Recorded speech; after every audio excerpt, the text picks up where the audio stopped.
Alrighty, howdy, howdy, howdy. We got GER number 70. I'm going to be holding down first match or so solo. We're going to have Sir Kappa come in later. Come on board and do some first-time commentary, so be nice when that happens. But, you know, all good stuff. And Bunny's on their way from New Head. Crops to attend in Stardew, I think, or something like that. I don't know. We'll find out. But it's going to be a good, fun time tonight. We have a lot of... Oh, this did not get updated. Haha. Nextic is out skis today. Having a lovely evening. Going to a nice dinner with his wife, so let's get some shout outs and stuff out of the way. First things up, last week MegaRura won their first one. Long time coming. I think they've been playing since the early 10s or even beforehand, perhaps. I can't remember off the top of my head, but I know it's pretty early. And their sponsor is Sweet Tooth King. So they're going to be our king of the tourney this week. Fun times.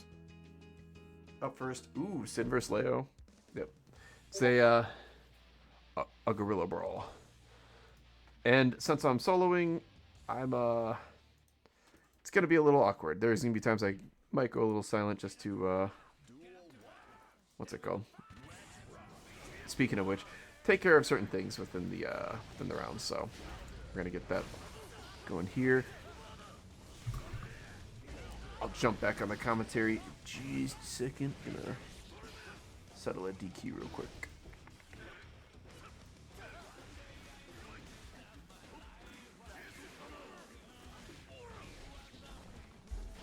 Okie dokie.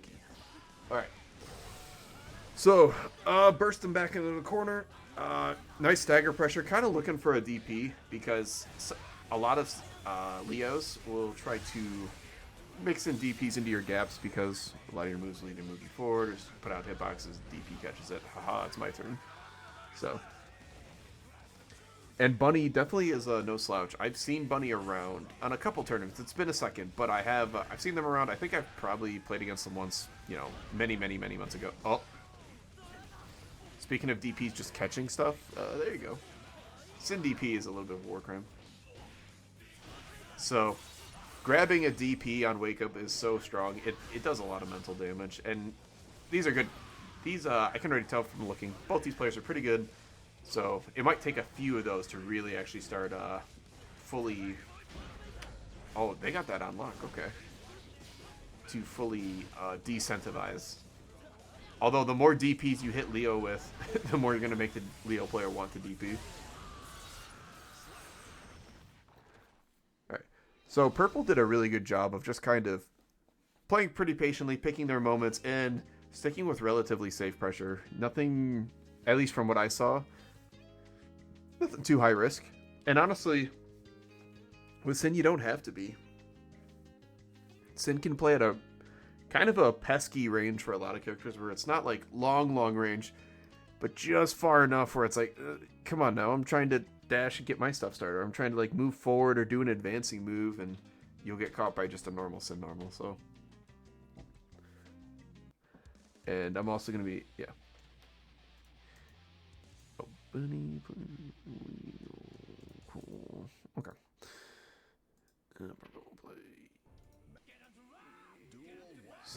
Sweet. Okay. I like that. I like that. Oh boy. Honestly, do nothing round start is so strong against Leo. I wouldn't say strong, but it's really safe against Leo because Leo has so many good burst options that tend to RPS too much. Oh boy. Okay, I see. Bunny's saying ping's a little wonky. I think we're at that critical mass point where after an update, Strive Earth starts to rotate. Oh, yep. Okay. But that's the nice part about this tournament. Obviously, you never want like that, you know, unfortunate experiences with tournaments and stuff, but at the same time, this tournament's low stakes. There's no major prizes. You get to be on the front of the next Star GG, and a way down the road, eventually we'll do another Champions Edition, but, you know, if you're looking for that 8-month potential gain, then I guess there's technically a prize, but we have like nice little fun prizes, you know. This tournament's all about playing, having a good time, and improving. Okay, let's see. Oh, yep. Yeah. And purple probably looking to either call out the DP or get a good grab going in, so.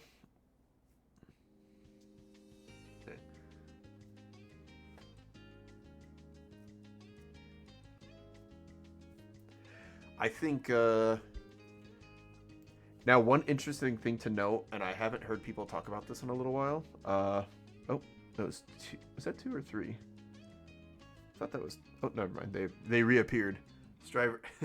It's funny. Start GG and Strive are now not as bad as last week. I heard Start GG for most people last week was insanely rough. I think we caught the very beginning of the storm because behind the scenes, me and Nexic were like, why isn't this working right? But afterwards, ooh, Bridget. Okay, I like it. Honestly, outranging Sin is a nice way to start. Like, is a nice way to get at a good advantage. And Bridget has some pretty good buttons. I think her P buttons do a decent job. They're pretty fast, and they have a little extra range than I think some other P buttons. Not like crazy, but just a pinch. Plus, being able to scoot her up, having some nice DP safe routes. It's pretty nice. Like set up yo-yo. Oh, that's still caught. Wow. Bridget backdash goes pretty far too. Yeah, 2H is ooh. Purple's doing a really good job of calling out the DPs though here.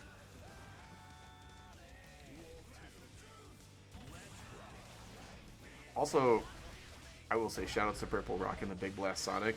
Big Blast Sonic is the reason I actually started playing Guilty Gear, funnily enough. I watched I remember whatever the reveal show is that revealed Xrd. Ooh. Yeah, Purple's just got the DPs unlocked. Whatever song revealed Guilty Gear Xrd, I remember they played the Big Blast Sonic song, and I'm like, whoa. I was like, oh, this thing's so sick. And then I was like, oh, the characters are cool. Oh, and it's a fighting game? I haven't heard of this Guilty Gear series. And then I tried it out, and I was like, oh, this game's pretty fun, yeah. I was absolutely crappy at, oh, yeah. Uh-oh. Okay. Yeah, understandable. Let's see. Actually, wait, let's double check and see who disconnected. Oh, yeah. Okay. Understandable. I'll update the scores for you guys. Okay. But hey, good stuff to Purple, taking that 3-0. And I think we might be seeing Purple later. Purple's playing pretty solid. We'll see. I'm on my 4-day Leo. Honestly, you know what? Wasn't looking too shabby. Purple seems to have some pretty good specific counterplay for some Leo situations too. I think honestly, a lot of the times it's better to mix in a bunch of those players who have like the specific counterplay, especially when you're learning a character. And then that way, as you're learning, you pick up some of the advanced habits right away. And yeah, oh boy, yeah, that's a we've all been in those connections, right? Yeah, it could just be Strive Earth. Our classic Wednesday curse is that it's like once every about 14 tournaments, sometimes we get some rough connections going on. It could be regional too. We get a lot of people from the Pacific Northwest, and then a lot of times Pacific Northwest is weird. Oh, East Coast to Central? Interesting. That should normally be fine. But there's a networking concept too that plays into this. One thing I don't think a lot of people realize is every once in a while, sometimes either intermittent weather conditions, infrastructure maintenance, somewhere in between. And sometimes something like that happens, but no matter what the reason behind it is, sometimes there's just like a person-to-person connection mismatch, right? I don't know why. It could be internet service providers doing some wonky routing. It could be XYZ, but I've had people who are less than like 15 minutes apart from each other in Pacific Northwest, and one of them will play someone in Florida, like fine, not like A+ connection, but like, B+, like, good enough. Like, I'm having a good time. Every once in a while, it's like, every once in a while, a little something, but not, completely playable. And then that person who's like 15 minutes away, bam, it's just like impossible. It can't be done. It's like chugging. I think K22 is a good example, where K20, if you've played them, they're a super good Melia player, but they have like a 50-50 connection thing. 50% of the people they play against, completely fine. They're like, yeah, it's just like any other connection. And then the other 50% of the people, it's like, what's going on? I'm trying to block Melia mix, and Milia's teleporting across the screen differently than normal. But let's see. We're wrapping up a couple matches here. Let me do one or two things here. Okay. Yep. Yep. And then where is? There we go. Cool. Okay. Yeah. Nice part is things are gonna roll pretty fast tonight. We got a couple people who have been rotating out, and with the cool Aegis Team League and all that stuff, I think it's all good. And also tonight, joining me for the Swiss rounds, we got Sir Kappa. You want to say hi, introduce yourself? Hello, how you doing? Again, thank you so much for having me. We spoke a little bit off the stream, but I do appreciate you for giving me the opportunity to commentate. It's gonna be lovely. I just finished my tournament, so that's great. Hey, did you win? Yeah, I won. Although the Kai that was playing against me, they had me worried. Not gonna lie, that shit went to 3-2. Oh my, Kai's a menace. If you haven't watched one of the streams before, I had feelings about this Kai Kisuke character. Yes, this Kai champion is kind of nuts, if you will. Oh yeah, it's yeah. Oh yeah, it's a thing. Oh wait, Don't worry, there's a lot of that going on. Lots of, hey, I need to DQ. Can you add me? This and that. I'm like, hey. I'm bouncing. Yeah, I had that happen to me last week when I was playing in the undernight bracket. I signed up. I double bracketed that night, and unfortunately, my double bracket, my second bracket for uni was it had me registered, but it had me registered only as an attendee, so I wasn't in bracket at all. So I had to spend like 5 minutes talking to any of the TOs to try and get this sorted out. It was a whole mess. Oops. Well. Oh, you wanted to run the set before they came in? You know what? Yeah, I was about to say there's 2 matches finishing up. We can we can run a quick one. Oh, yes. Okay, I have played you in Tower sometime before, but I remember. Okay.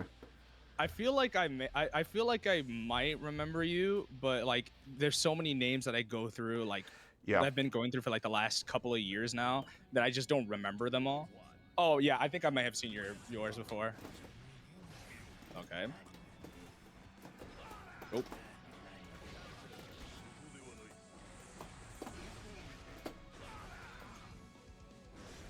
It's crazy how we're like, you're hosting a tournament and we're out here playing the set before they do.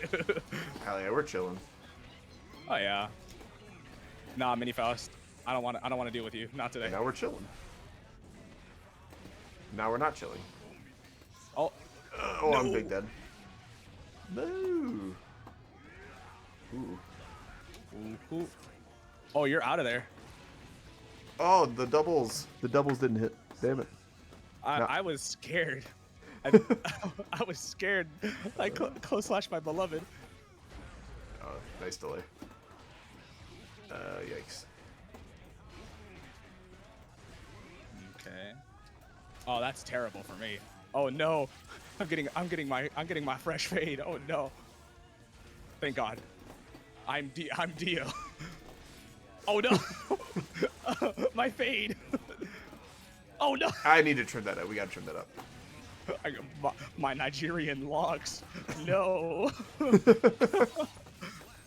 I had that shit on for real. He screwed me. Oh, this is going to be perfect timing. It looks like Choi and Crab Fuzzy are just finishing up. Oh, not the bomb. I would like to be over here, please. Oh, I don't like this. Oh, God, not the tick throw. No mix, thank God. Never mind. Oh!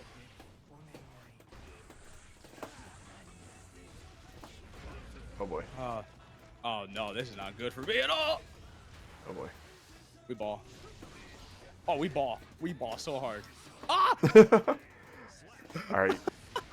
I mean, this matchup's pesky. This matchup is definitely one of the matchups of all time with Nago. I'll be honest with you. Yeah, I know Nagos don't like it very much. It's one of those things where Nago has all the same strengths, but Faust just gets really annoying in neutral and sometimes on offense. Oh yeah, like one of the biggest things that like I figured out very early on, maybe right before season 2, especially because they started working on his neutral, because that was like one of his biggest weaknesses back in season 1 was just how just one, he didn't have great gatlings, and 2, he had like terrible neutral. So as soon as they touched those and gave him extra stuff to work with, it made the matchup. It turned it from Tom and Jerry to Looney Tunes. Oh yeah, and that character was that character's something. I actually love Nago. I was learning Nago for a little bit because I was like, oh, this character's so cool and so fun, and I love Faust, but I need a second character. I don't know. And then one day, the more I was playing, the more I'm like, wait, this doesn't help with my matchup spread almost at all. Yeah, because these are completely different archetypes. They don't mesh together. What I learned from one character doesn't work for the other. Yeah, and it's like I'm like, well, maybe I can use Nago to cover Axl. Oh no, what about Nope. maybe Chipp? Same problem, kinda. But wait, what about the? And the more I went through, I'm like, we are the same. Just maybe maybe you and I aren't so different after all. exactly. Yeah, it was one of those moments. I had an old Nago buddy. I can't remember their tag, and I feel really bad about it. But I remember we had that moment where we're like, oh. So I think Leo's the answer. Yes. Throw caution to the wind. H flash kick. Neutral is nothing.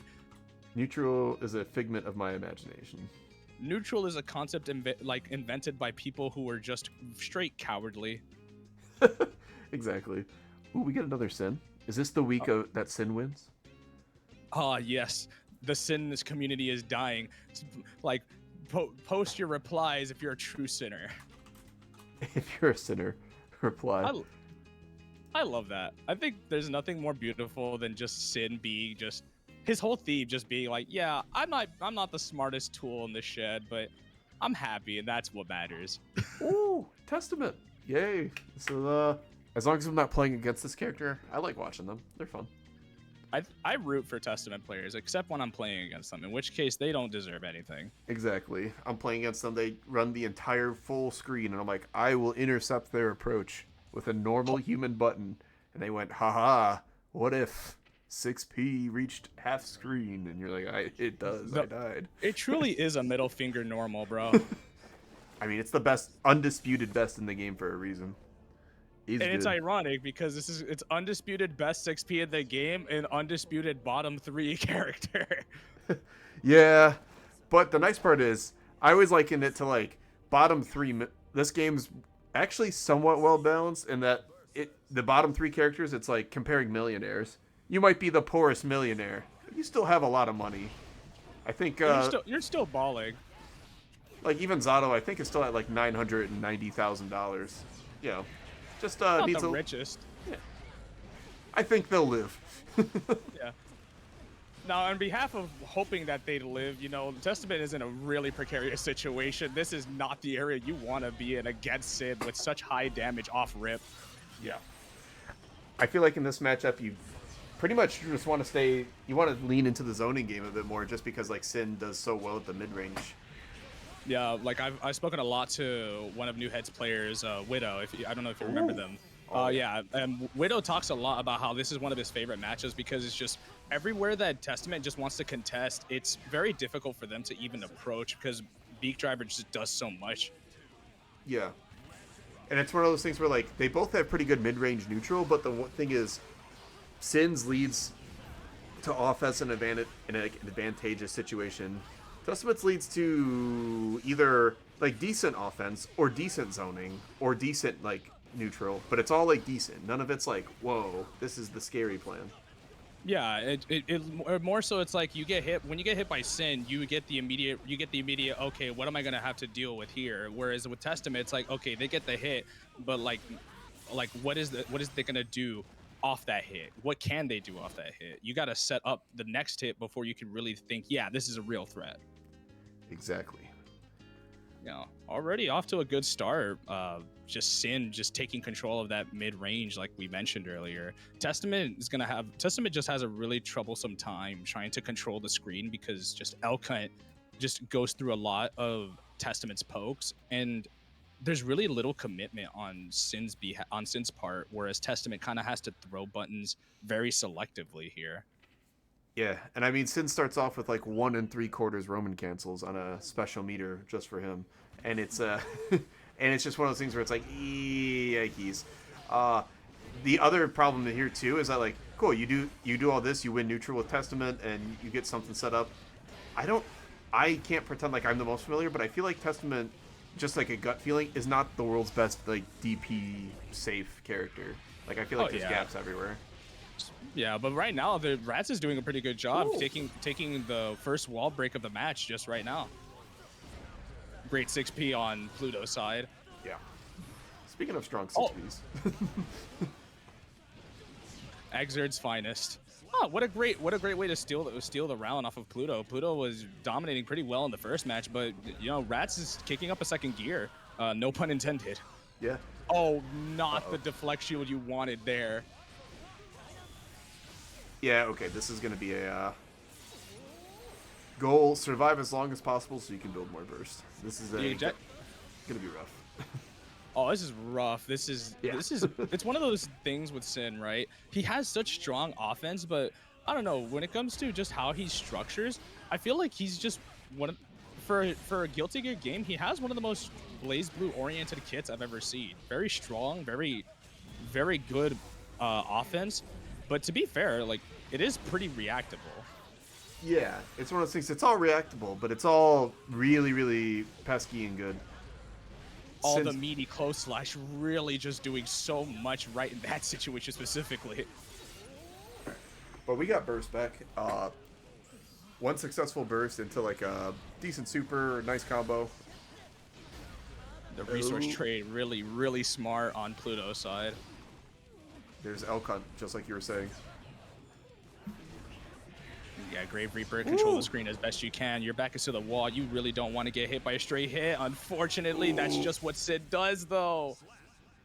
But I think Rats is finding their footing. This definitely felt like a basically even round. You know what I mean? Even though Pluto won, it was like, oh, they went back and forth. They traded burst, XYZ. What's that over? Okay, phew. I saw one pop up on Discord, and I'm just like, it scares me now. I'm just like, oh boy, how long has that been there? But no, it was a different server. Yeah, I got you. Yeah. Honestly, Rat's doing a decent job getting some straight hits here and there for the most part, but again, it's one of those situations where it's like, it's just the straight hits off of Sin that just, they're so potent. The moment you get hit once by Sin, it just feels like the tides turn immensely quick. Yeah, exactly. Where like Testament's, I think, biggest weakness is that they're always a steady flow. Like, they're not bad at anything, but there's nothing that I'm like, once they get started on something, there's nothing I'm like, oh no, it's over. If I get like the stink state, I'm kind of like, oh, that's annoying.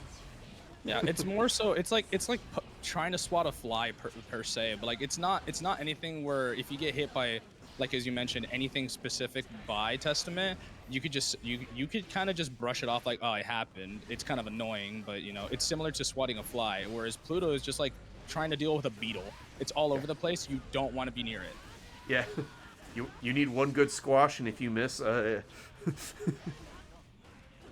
I think a lot of it's going to come down to round start. I think that's going to be the best place to win this for Testament here, because that's just going to set up your tempo for how the rest of the round's going to go. Yeah, honestly, Rats is probably taking the smartest approach in the situation. Round start is not the greatest place you want to be with Sin, because Sin just has pretty good buttons to deal with Testament in that range that are just less committal. So retreating was probably their best option. I think Testament's biggest strength is that nobody playing against Testament wants to see the super for the 200th time. I think it's so. I won't lie, maybe I kind of do. I don't know. I kind of like the little succubi. It's a cool super, but every time I get hit by it, I'm like, please stop. Is there a way I can they can just shoot out like a big cannon and it does the same amount of damage to me? Can we have the same length of a super as Zato's super? That'd be great. Like Leo's big projectile super is my favorite.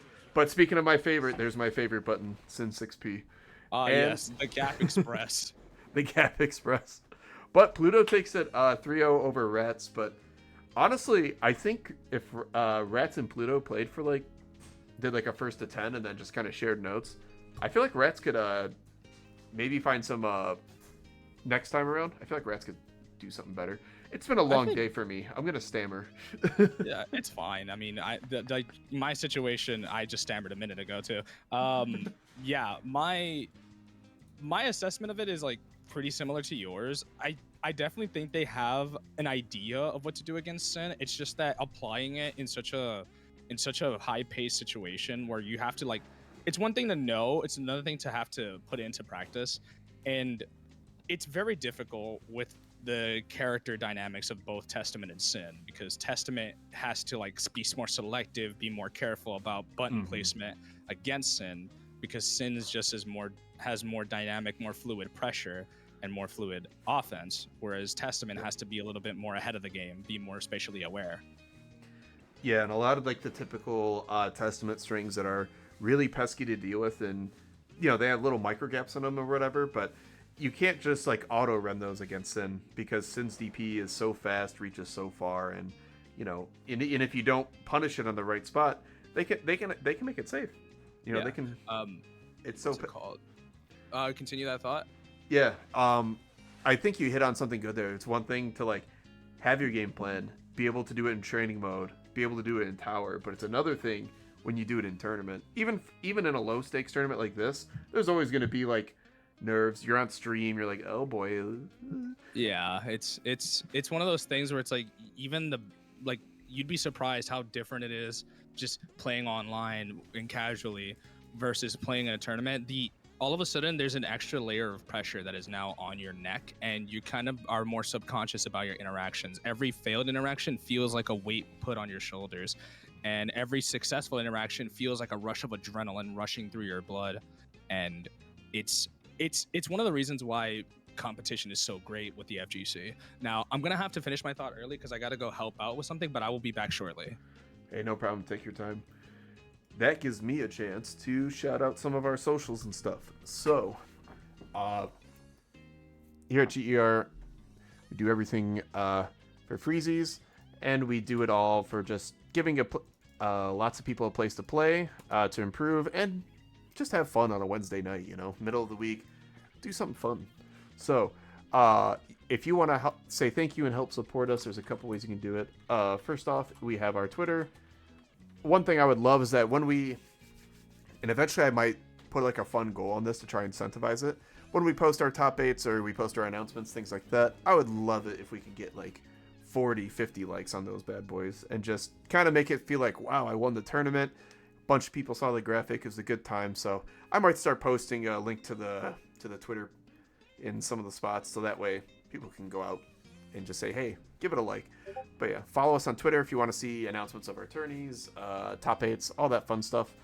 We also have a YouTube that every once in a while we forget to upload to, but that we'll post the VODs of most of our tournaments here.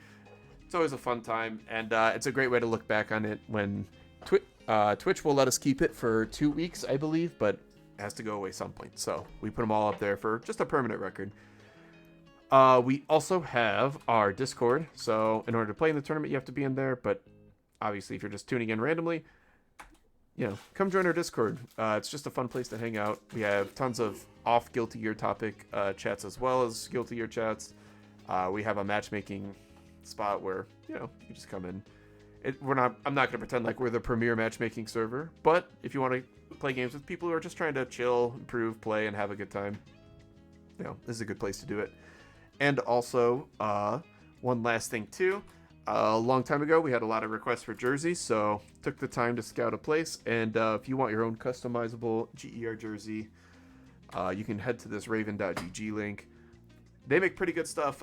Danny has one for winning Champions Edition, and I have one myself. I wanted to get Nexic one, but Nexic's way too tall, and they don't have one for 6'4" dimensions.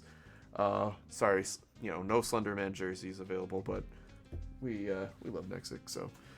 But yeah, check that out. It's fun. You can customize it with your own tag, and it's always a good time. So it's just fun to have like your own jersey. And hey, if you've played in a GER, or you watched a couple GERs, you can wear the don't feel like, oh, I'm not a GER player. We don't have quote unquote GER players. We have players who really like the tournament, so they wear the GER tag to kind of shout us out. It's almost like a reverse thing where instead of the sponsor shouting out the player, it's more of the players shouting out the tourney. So yeah, if you're having a good time and you want your very own kind of esports jersey, which sounds silly, but like when I was going to Evo, I was like, it'd be cool if I had my own. I don't know. Right. So yeah, that's all our stuff. But yeah, how's everyone doing tonight? We have the Aegis team tourney debut night going on. That should actually be going live in about 4 minutes. So if you've never used multi-Twitch before, it's a cool tool. I'll actually put a link to it in chat. That way, if you guys want to watch both, I highly encourage you use this. That'll let you tune in to 2 streams at once. You can pick which one has audio, neither. You can chat in both of them at the same time. I think the only thing that gets a little awkward is some of the, not the normal emotes, but like the Franker Z emotes and some of those emotes. So, but let's see, is the next round up? Okay, we're just waiting on Screws and Clone to finish up. Like I said, tonight we're gonna keep this rolling. We're gonna keep this moving. It's gonna be good time. And cool part is we can do like a little after party thing instead of the pre-show. 4th of July, I have tomorrow off from work, so I don't have to go to bed early. We can hang out, play games, do whatever. It all sounds good to me. But yeah, and also make sure to wish both GER teams good luck in the Aegis tournament tonight. We have some tough matches starting off. So first round, our round 1 matches at 8:15 actually aren't too bad. I mean, they're tough players, but it's one of those things where it's like, okay, Superman. You'll see what I mean in a second. So round 1, we're up against Badman's 2, Bad Moon 2. That's got Sam, who actually won a GER before as Nago. Shoutouts to Sam. Young LZ and Yada, all great players for sure. And we've got Fumo, so it's going to be Jano, Exodus, and Javil. You've definitely heard of at least one of those players somewhere, somehow. They're great. But let me tell you who we're facing, who our teams are facing in round 2. Up against Team GER1, we have INZB, in need of the buffs is the team name. Let me just read off, see if you recognize any of these players. Danny, DM Danny, yes. Fern22, and Dami World, who I think is subbing in for a different player. But yeah, okay, they're all pretty good. Etho's going up against Dami, Suikun's going up against Danny, and Lakey's going up against Fern. I think it's doable for sure. And then Team GER2 is going. They're just going up against a couple players. Once again, you may have heard of these players, may not. Probably not. I don't know. Some player named Jack. I don't know. What kind of a name is Jack? SQ. It's only 2 letters. Can't be that good. And Tempest NYC. Yeah, I'm not even going to pretend. They're the the best player in the world. So, good.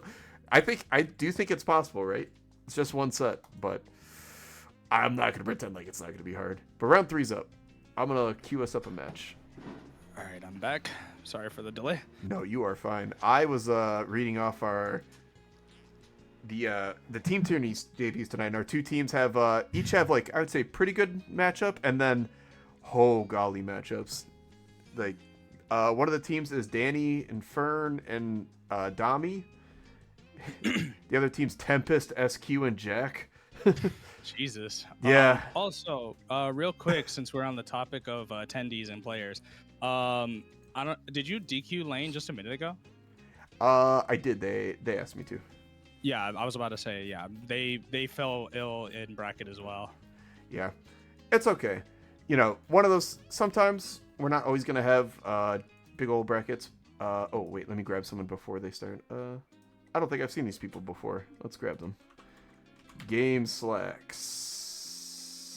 So what was this? What was the second match we showed on stream while I was gone? Oh no, we didn't get there yet. Oh, we didn't. Oh, okay. We're just about to. We were chilling. All right, cool. Oh, they're Memesage. Okay, I got it. At Memesage. Let me see who's in bracket because I want to see the players that are around for this one. I do see Lucasio. That's a familiar name to me. I see Kensei. Oh yeah, we got. This is a dense bracket. Yeah, so I see Macho. I'm pretty sure repping the Asuka for this one.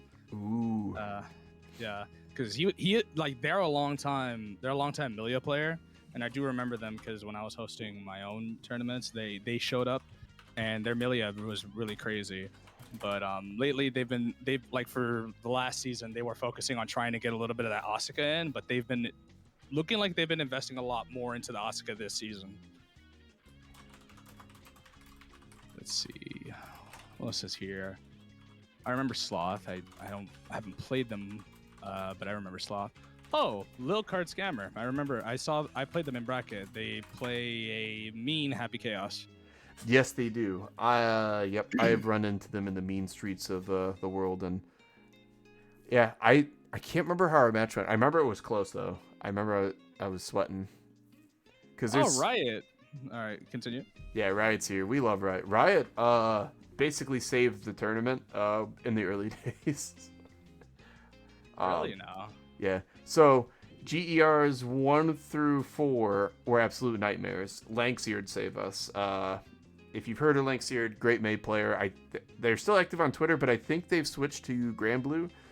But then about 4 through 8, we were kind of doing okay on our own.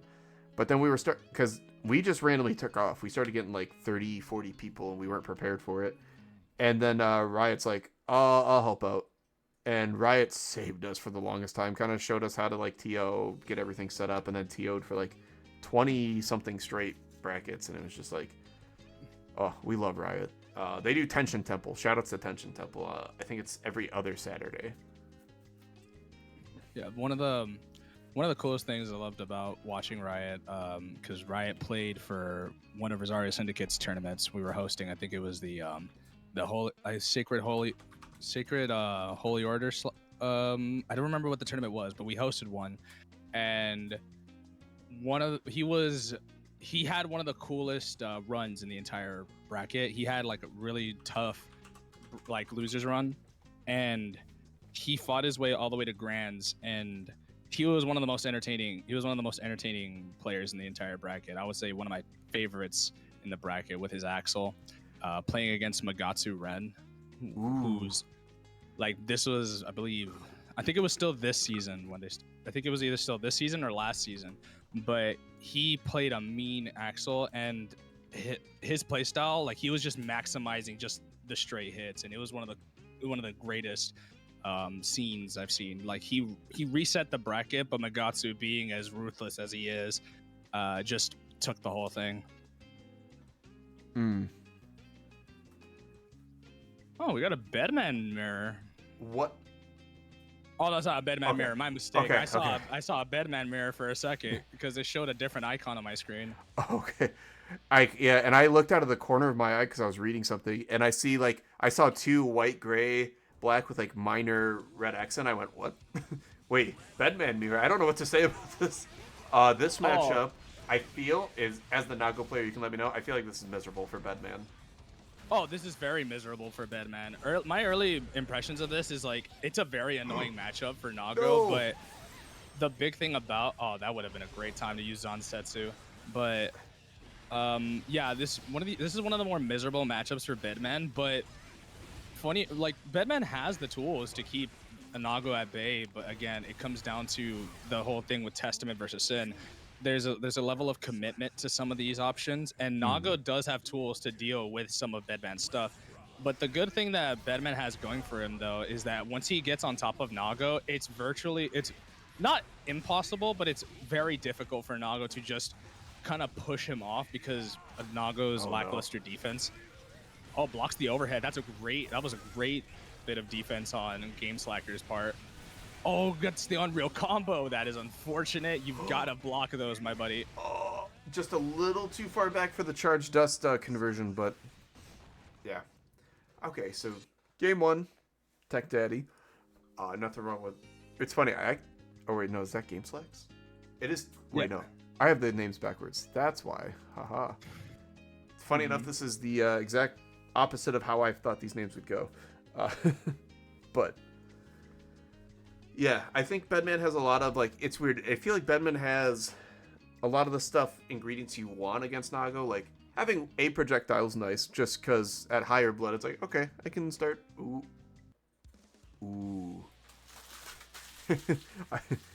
We talked about how there's no cheating in this game, but there is a Game Shark, and the Game Shark is high damage. Yeah, I mean, this is one of my favorite little things because I hate this matchup. It's miserable, but I will say for sure this is going to be the dandiest matchup you've ever seen. Darn right. Full screen plus frames in your face. What you gonna do about it? Gets the counter hit close slash. Oh, yep. Ooh, nice. Okay. A little bit weird to go with close slash there, but the 6H would have worked better for mitigation. But I think they want to hold on to that blood. Yeah, holding onto the blood and building as little burst as possible, because if you go into this last round with no burst, then one clean hit, you can just run away with it. Misspaced the Mappa hunch, eats a clone for his troubles, and gets the first wall break of round 2. Great counter hit 2D. Drops the combo a little earlier, but yeah, isn't in a bad place until now. Yeah, and I think it's one of those things where there is the concept of what I call tournament combos, where sometimes you're in tournament, your nerves are shot, and you're like, all right, I'm going to do the easy one. Yeah, just go with what's simple. Exactly. All right, that's going to be it's going to be up 2 for Tech Daddy. Yeah, I would say I know it's new DLC character season. Everyone's like, oh, this character is insanely busted. And I know this is a somewhat unique case, but I think we're at the point where we can say, okay, let's not discredit Slayer. If you keep Slayer out, it's actually very odd for Slayer to get in. I'm not going to say impossible, but you have to whip punish with a good Mappa punch. You have to be careful on the spacing that too, because like you said, the wrong spacing, you're minus, and it's rough times. Yeah, but it is one of those things where it's like you also cannot downplay the character's ability to just really press himself. Sure, his offense is not the best. It's still a case of new character syndrome. People don't know the matchup just yet. But Tech Daddy, like, doing a pretty good job stuffing out a lot of the dandy step follow-up so far. Games like having a bit of trouble trying to run any form of offense because Tech Daddy's just really laying it in on him. Yeah, and I think Games Like Her was definitely waiting for that burst to come out, but Tech Daddy's like, no, I'm chilling. I'm not dead yet. Yeah, and that's the other thing. Dandy Step, I think day 1, everyone was like, what do I do about Dandy Step? I kind of figured it out where I'm like, just mash. Except against Pile Bunker, you'll kill them. Yeah, in general, like in the matchup, I've been playing against lane myself. I've been trying to get some idea of how to deal with it. There is some like basic level counterplay you can do. Like you can grab the Master's Hammer, and depending on the character you have, you can go as far as to even air grab it. Yeah. And even my character could even air grab it if he's successful. If you know they're gonna do a Master's Hammer, and you see the early startup of it, you can basically jump it and whiff punish him, or he effectively loses his turn. But it's one of those things where the character is just so good at adding that mental stack. But Tech Daddy doing a pretty good job putting aside any sort of threat to Dandy Step. Game Slack is looking a little bit doubtful of some of his game plan mid game as well. Wait, that's 3-0. Oh, that's 3-0. That is 3-0. Oh, I forgot. All right, guys, I know we said we were going to keep this moving and stuff, but hold on. We can... Wait, okay, like this is a speed run at this point. Yeah. But no. Hey, good stuff. And good stuff. The Game Slack's coming out, and I like Game Slack's confidence trying a different character. Sometimes you're like, okay, I got to stay with exactly what I know. No, it's a GER. Come try new characters. We've had people. Was it Danny did an alternate character run as like Chipp one time, just Chipp the entire way. I think they switched once back to Kai for something. I think I could be wrong on that. So, Danny, if you're watching, Lo siento, but. Yeah, I do know Danny recently also did a TNS run with Bridget, and it made the Bridget players really, really scared. They're like, wait, we just have to play better? Yes. Wait, we can't downplay anymore? Oh, no. I'm going to say it loud for the people in the back. Right now, there's not a character in Strive that is bad enough to where playing better can't make you win. Yeah. Tier lists and all that don't apply to 99% of us.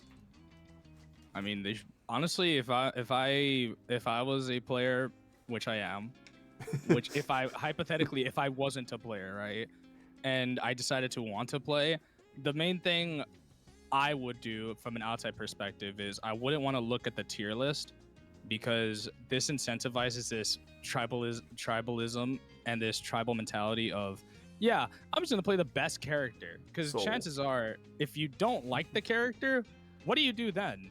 You can't make excuses.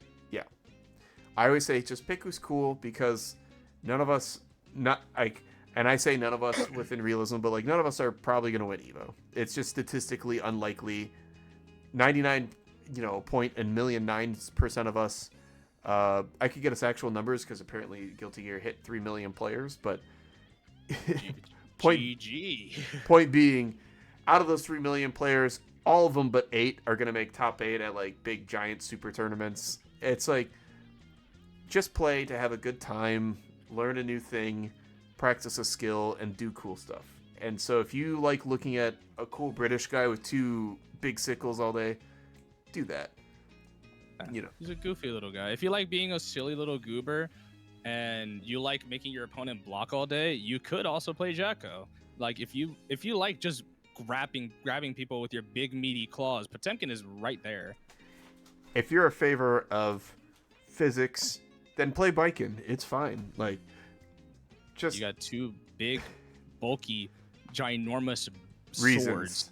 Exactly. 2 big swords. There's 2 big reasons to play Baiken for sure. But just pick a character. I liked Faust because I'm like, oh, he looks creepy this iteration, and then I kind of always like the idea of, oh, I'll pull an item and then I'll decide what to do in that moment, and it's a cool thing. Yeah, that's right. Gwanglord gets it. Gwanglord's here. Yeah. Faust. You know who to play if you like suffering. I mean, Faust. Quite literally, like. That's kind of the character's whole lore anyway. He's suffering from his own trauma, which is really funny. The sins of his past, and which is true. Faust was either broken or like extremely close to broken in most past Guilty Gear games. If anything, yeah, like his whole shtick is like he's trying to repent for the sins of his past, because he was because to those of you, fun little fact, in the very first Guilty Gear game. He went by a name called Dr. Baldhead, and he was a very famous surgeon. Unfortunately, his patient died due to unforeseen circumstances, so much so that it caused him to go insane, and he became a serial killer. As one does. Mm-hmm. And when he won the tournament for Guilty Gear Missing Link, he, like, the spirit of his former patient came to let him know that she forgives him, and that it wasn't his fault that her death became a thing. And so Dr. Baldhead basically ceased to exist from the face of the world. And then out of nowhere, a new doctor came into the picture from the underground by the name of Dr. Faust, which is where we get the character as is. He is a character repenting for the sins of his serial killer crimes, and even to this day, kind of is very harsh on himself, even in Strive. Yeah, And that's another thing. I thought that was so cool. I when I looked up Faust's backstory a long time ago, because I tried Faust out in XR, and I'm like, yeah, this character's kind of neat. I don't know, you know. I didn't know who I wanted to play in XR. I just played everybody. I played May, Faust, Jacko, Johnny, like 4 other characters. I just thought they were all neat. Leo. It's a great series. It's a really awesome time. Like you could just pick up anybody, and because like I was a complete goblin. I didn't really know Guilty Gear like that. I saw there was 2 control schemes, stylish and technical. I was like, let me play stylish and just play jam or something. That sounds evil. It is. It sounds like modern Luke. Like no. It's actually not as bad as you think. It's evil, but it's not that evil. Yeah, modern Luke and modern Chun-Li are different forms of evil. Yeah, in general, the whole thing, right, with the series, there's always something cool about the series. Even if you don't like something, there's always something there. Like whether it be the music, the visual style, the character backgrounds, the characters themselves, you know. It's just cool. For new players, just find something you like and keep doing it, you know. And if you don't like this game, there's a billion other fighting games that are also really cool. But I really like Guilty Gear because this game is so approachable. It's so easy to get into, but extremely hard to master. Like I'm still learning new stuff that gets me like inches like better. Not at the beginning where I was like, wow, I learned how to Roman cancel, and that got me like 20 times better. Now I'm picking up inches, and every once in a while, like I get 3 inches off something new, and I go, oh, woo. Oh yeah, like, and also I'll tell you what, right now, my case may be very different compared to other people, but the messaging itself is very important. If you feel like you're not doing well enough, 3 inches is kind of huge. You know what? You're right for that. Valid, Guang. If there's anything that you should definitely take with a grain of salt when it comes to the game, especially any game you play, but let's say just for specifically Strive, if you feel like you're kind of not doing great, you'd be surprised how much you're actually doing well, because you're kind of focused on the wrong things. If you feel like you're not doing well, sometimes it just takes a second opinion or someone else who has an offhanded opinion to just kind of look at what you're doing and kind of assess things from a different point of view. Sometimes you may be doing something well and you don't even know it, or you don't notice the mistake you're making because you're so angry or you're so upset with yourself, right? I myself still am guilty of this to an extent. I'm getting that with Under Night. I feel kind of defeated sometimes, but there's always a semblance of I'm doing good here, but I don't notice it. Don't push yourself too hard. Don't be too hard on yourself. Fighting games are a state of learning. It's not a destination. It's a journey. I'm gonna cry. Yeah, a good example too is what is it? Rain. They're off playing in the Aegis team tournament for GER2, and one time they finished up a match and like, oh god, I just don't understand why I'm so bad at this game and blah blah blah. And Rain's going on. I'm like, Rain, you realize we're better than literally like 96% of the player base?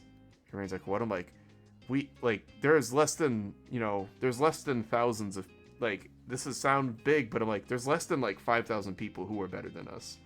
Like, we've been playing this game a long time and we do really good. It's like, there's people way below us are calling themselves bad, and they're not even bad. Like, nobody's bad. We're just at different points on our journeys, and it's okay. And I'm like, Rain, and to your credit, like, Rain has some of the most annoying, in a good way, defense I've ever seen. Like, always has like the best fuzzy for every situation. The reactions are crazy, and so I've had to like restructure my offense just to like take down Rain defense. It's annoying, and they don't see that. They're like, I don't know. Sometimes I still get hit. I'm like, it's a fighting game. You're gonna get hit. Are you talking about Hourglass of Rain? No, Rain, who used to go by Rex, but now they're Rain and Mistfinder. I think their Discord's changed to Mistfinder, but they still register for everything as most of the time Rain. Yeah. Yeah, it's one of those things where it's a very huge mentality thing. You gotta be able to just kind of look past yourself, because it's very easy to get emotionally invested. I know, I should know. I just did it recently today, where I was fighting Lane and I got really frustrated because I was just getting my shit pushed in by Slayer.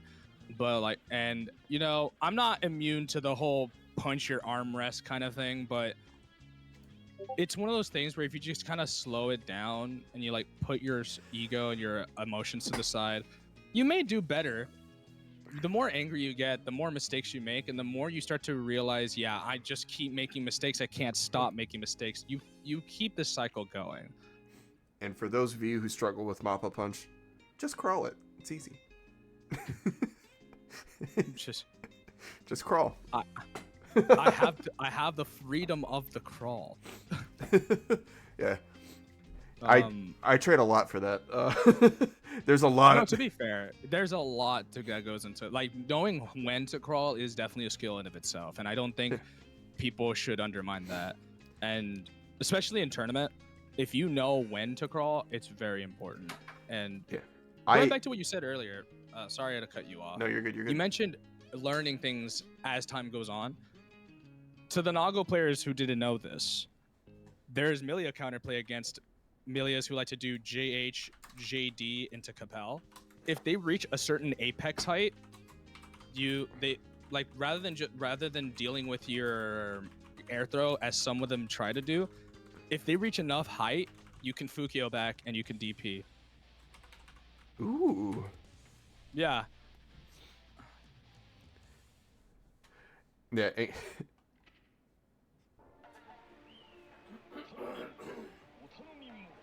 Exactly, Gwang. Like, if you're undermining crawl, that's just a you issue. We have the Waffle House uniform. Yes. Beautiful. The Waffle House uniform? Oh my god. A.B.A in the Waffle House uniform is cursed. Oh, wait until you see the super and windscreen. All right, King Koa, you have to win one. At least. Please. Dark Water's pretty good, though. I've played Dark Water. All right, trying to get the reset off of the air juggles. Gets the dumpy right in your face. I'm sorry. It's time to break the wall. Deals with the JH. That button is so difficult to deal with. Gets the strike throw. What's the mix? Same side. I like that Dark Water's not afraid to swing at A.B.A while they're in Jealous Rage. I think a lot of people see A.B.A in Jealous Rage and they're like, time to take my hand off the controller. And I'm like, no. Just hit them.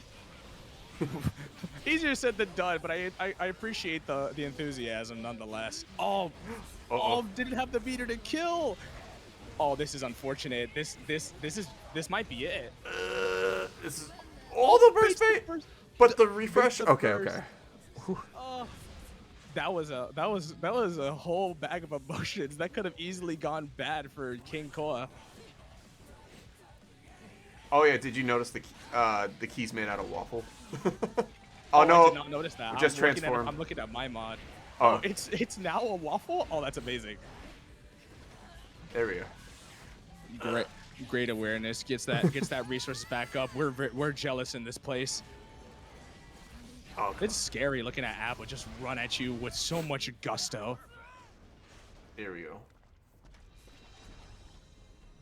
She truly is a Waffle House employee. She's down like that. This is a white girl you don't want to play with. Oh, they skipped the thing. And instead of space, the Waffle House doors close and they open back up, and it's in front of the Waffle House. Oh, that's amazing. Yes. We made it happen. We'll get the Waffle Super. I remember I confused the crap out of someone with the Waffle Super the first time. Everyone's like, what was that A.B.A Super? And they were on a different color, so it made even less sense. Like, oh, don't worry about it. That's just how it normally looks. All right. Let's see. Yeah, A.B.A starting off already vaulting and tilting, and as the move entails, it is a very tilting move indeed. Wait, is that really what triangle kick's called? I think it is vault and I forget what the name was, but I think something vault. Oh man, if it's actually tilting, that's funny. It is a very tilting move. It's -1 without jealousy rage. Yeah. It pushes away, it moves forward, it low crushes and kind of mid crushes sometimes. What a call out. You're a brave individual for trying to super in that situation, and you get the wall break, the rewarded for your insanity. Yikes. All right, hit him with the JD. I wonder if there's a waffle. Oh, this is the ground-based footsies neutral that Guilty Gear is known for. Markiplier, how did it go? 3-1. I won. Woo! I just wanted to report. Suicune and Etho are both playing their sets now. That's your daily update. I'll let you know how that goes. Let's go. As updates come. Thank you, Gono, for the report. Have a good time. Yeah.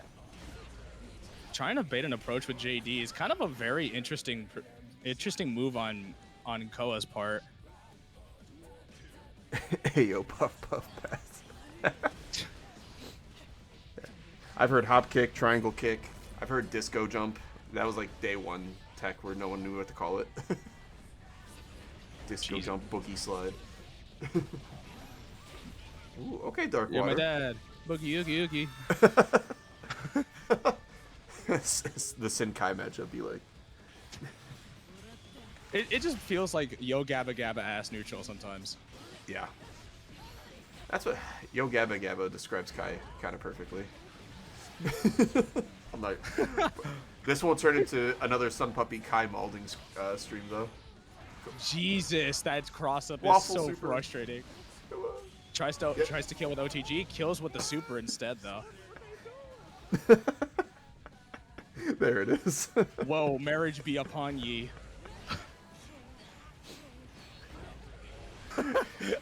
I respect the approach. Honestly, there's nothing more funny than just watching her just drag the hell out of Paracelsus.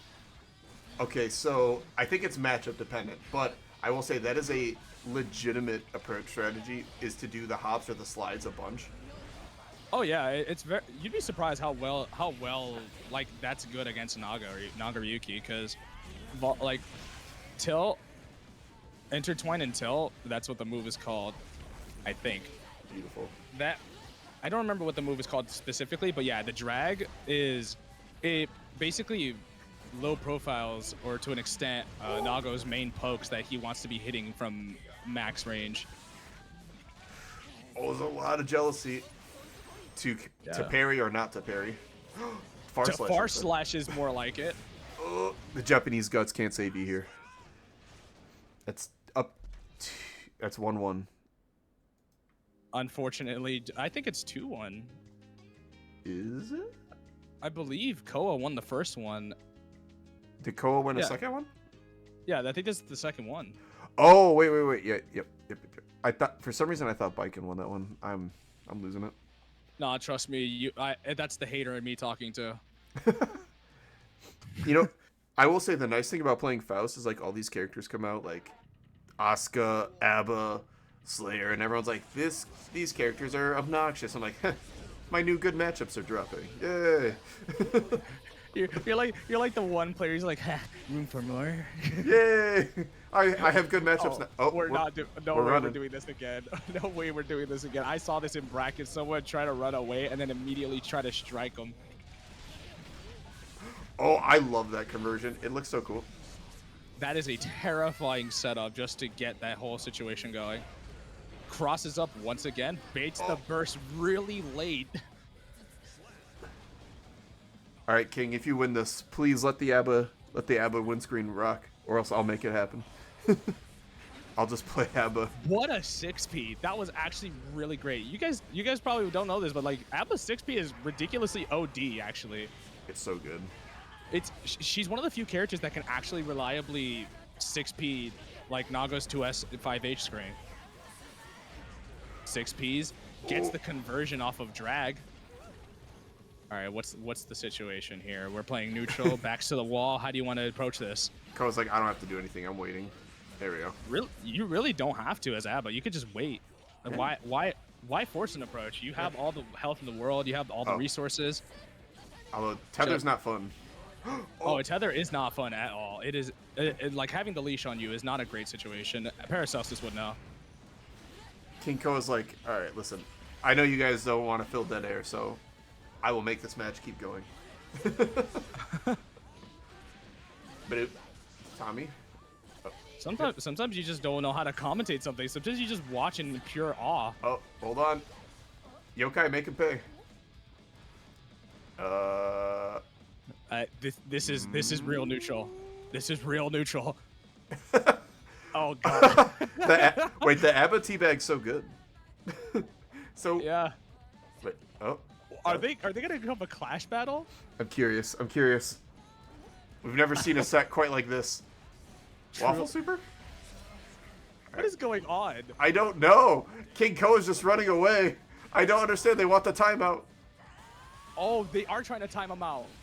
Oh, I've never seen the timeout animation. They're I've going for never the seen one timeout. either. No! all right. I was confused because I was like, what's going on? Like, they had the lead and everything, and they just kind of decided, yeah, I'm just gonna not. Look, I'm a fan of BM. I'm all about it. Dark Water LMAO. All right, Dark Water's a good sport. Yeah, Darkwater took it on the chin. Said, you know what? I'll take it. It is what it is.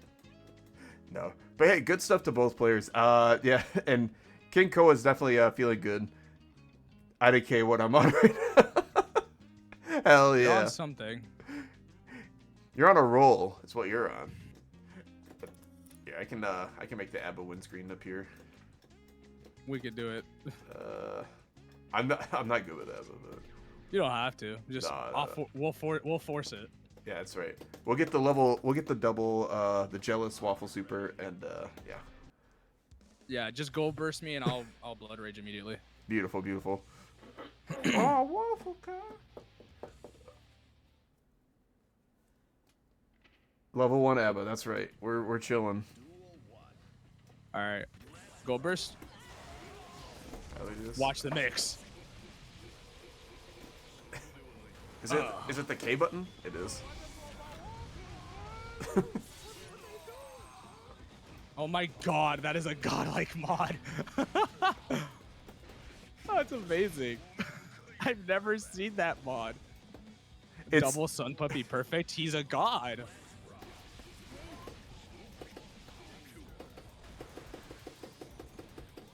oh my god. Wait, there we You'll go. get there eventually. I You'll get there figured out how to eventually. move. You'll eventually get there. I trust you. Please. There we go. There you go. Now we get to see the outro. There you go. Better than Tiger Pop for real. Yeah. Tiger Pop who? Alright, let's see this. I want to see this on My stream. biggest pop off. Oh my god. It's so stupid. Just the cosmic Waffle House, and then just the very, very sensual stare from A.B.A. It's like, I'm gonna eat you. Me talking to my Waffle House when I go in there at 5 a.m. Me going to Waffle House ready to punch up the next customer. Let's see. Alright, let's see. I think we have one match finishing up. Eh. Sun Puppy, give us your biggest pop off. I don't want to throw any chairs. Oh, you don't want to end up in bracket debt.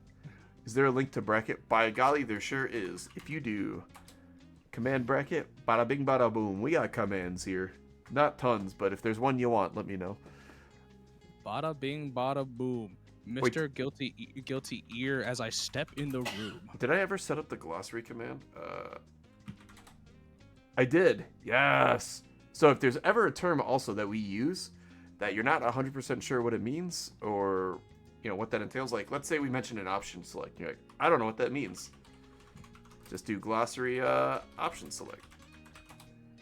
And check it out. You click that link, it'll take you to a website that not only shows you a video, but it explains what an option select is and all the cool stuff. I love the fighting game glossary.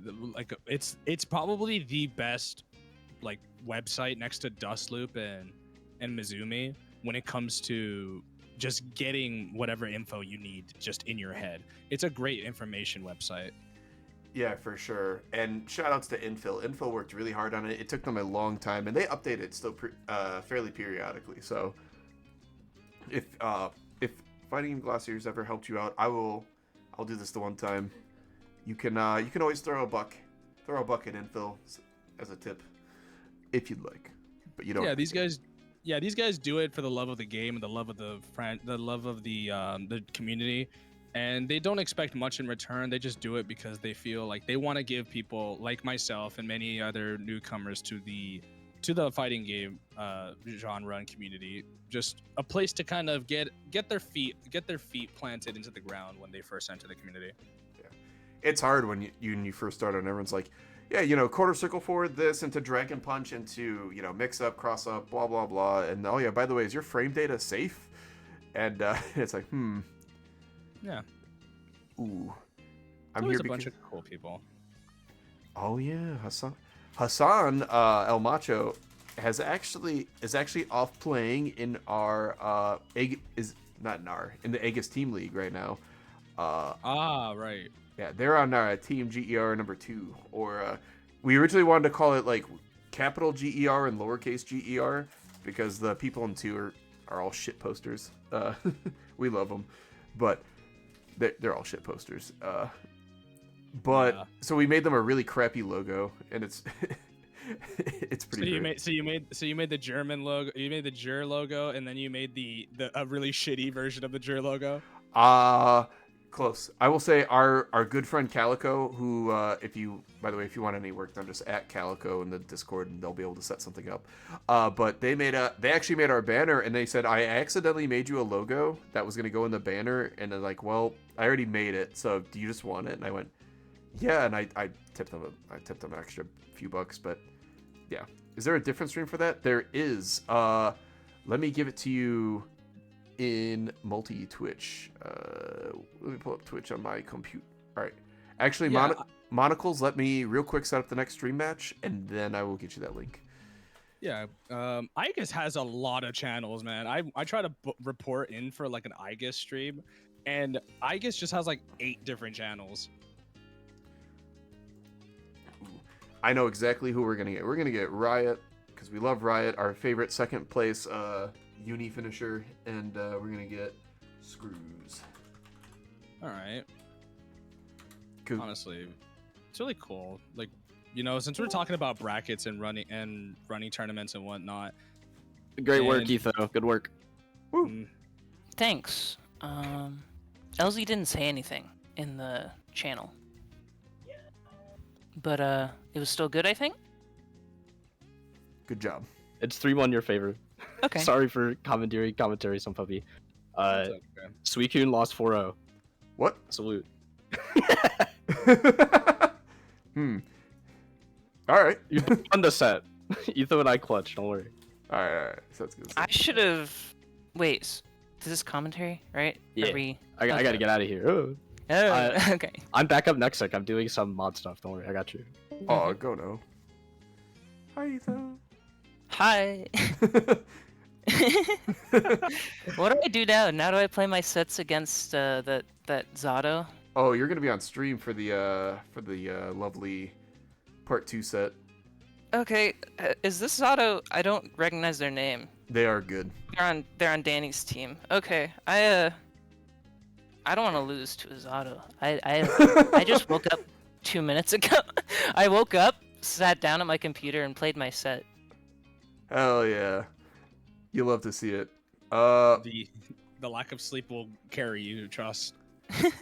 Exactly. It's worked so far. Sleepy chaos. Sleepy chaos.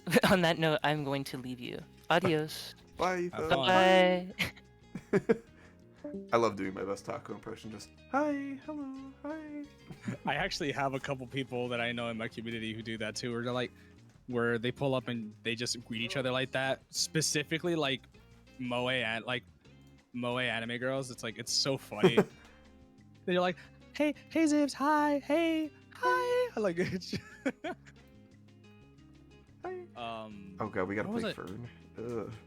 Where was I? Oh yeah.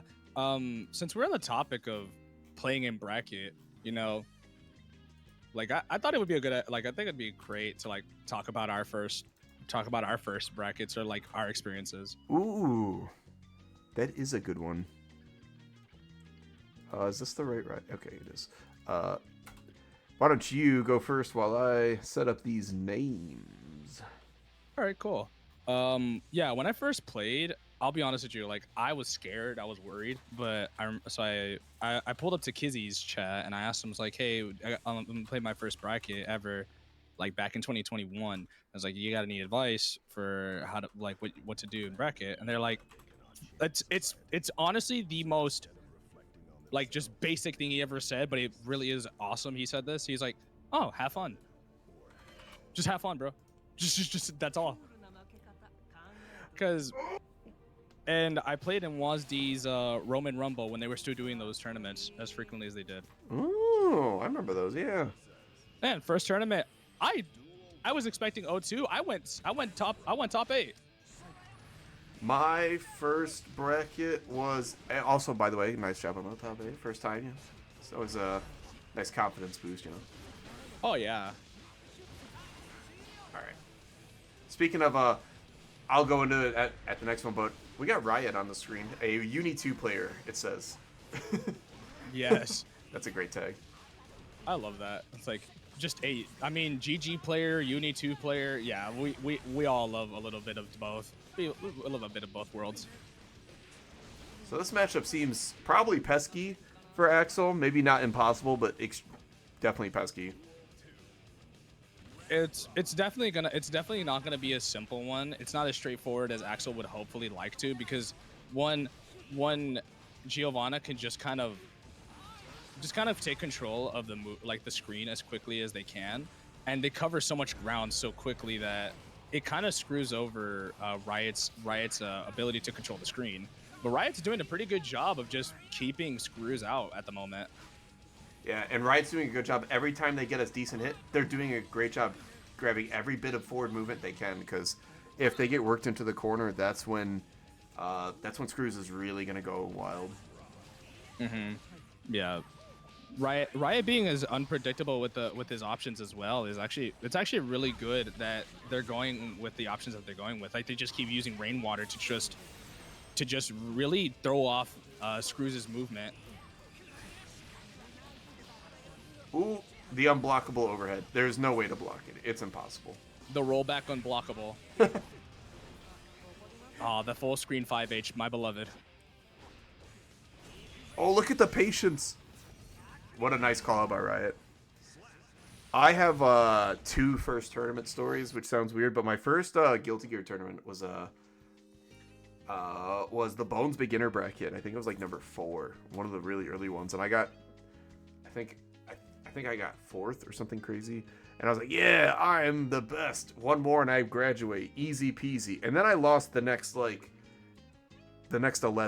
I went 0-2, 1-2, 2-2, almost top. I think I got like 7th at a couple. And if you don't know, in the Bones beginner bracket, if you get top 3, you graduate and you're banned from the tournament.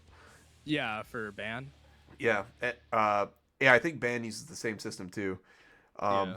And then eventually I just kept playing, and then one day I was playing and I'm like, I'm on top 8 winner side. Nice. Yeah, haven't done this in a second. And then, top 5. Okay. Grand finals. And then they just kept feeding me Milios, and I'm like, well, I'll keep pressing 2S and killing them. The scariest white woman to ever grace my life. And I say grace very loosely. I ended up with a moment where I had someone cornered, and I just kept throwing items. Like, I was 1 character distance away, not even that far, and I just kept throwing things because I'm like, it's working. All right, Riot. Riot's already starting off the match in emphatic fashion, already taking control of round 1, and round 2, they're off to the races. Yeah, Tornado's honestly a nice tool in this matchup. You're not going to use it always, but it's so nice because it covers like kind of that usual angle that Giovanna wants to jump at, and it just stops her from running straight in. Oh. Yeah, there's just no real easy way for Giovanna to just approach it. Like, I could see like Screws is trying to like snipe Riot with the air super that they have, but Riot not giving a damn and just says sit down. Oh, right. I was like, oh no, this is how Screw starts the comeback, and then all of a sudden it was just back grab. Yeah, the back throw incident still remains true even in this day and age. Mm-hmm.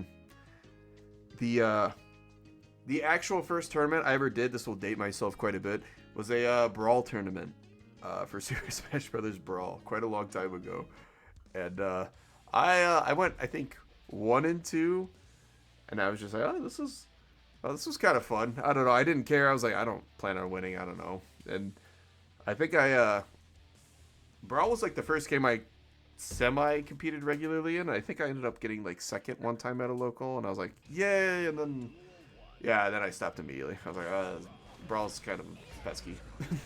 It really is, and the community is kind of a very mixed bag when it comes to that as well. Oh yeah, oh yeah.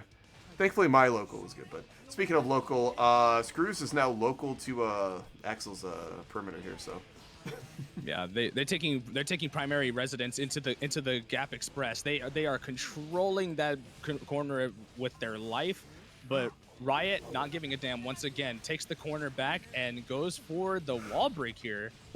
ooh, that's a cool little combo. I like that. I like that. That's actually a really creative throw combo. I've never seen an Axl player actually do that. Really good on Riot's creativity there. All the Axls kind of have different strengths in different areas.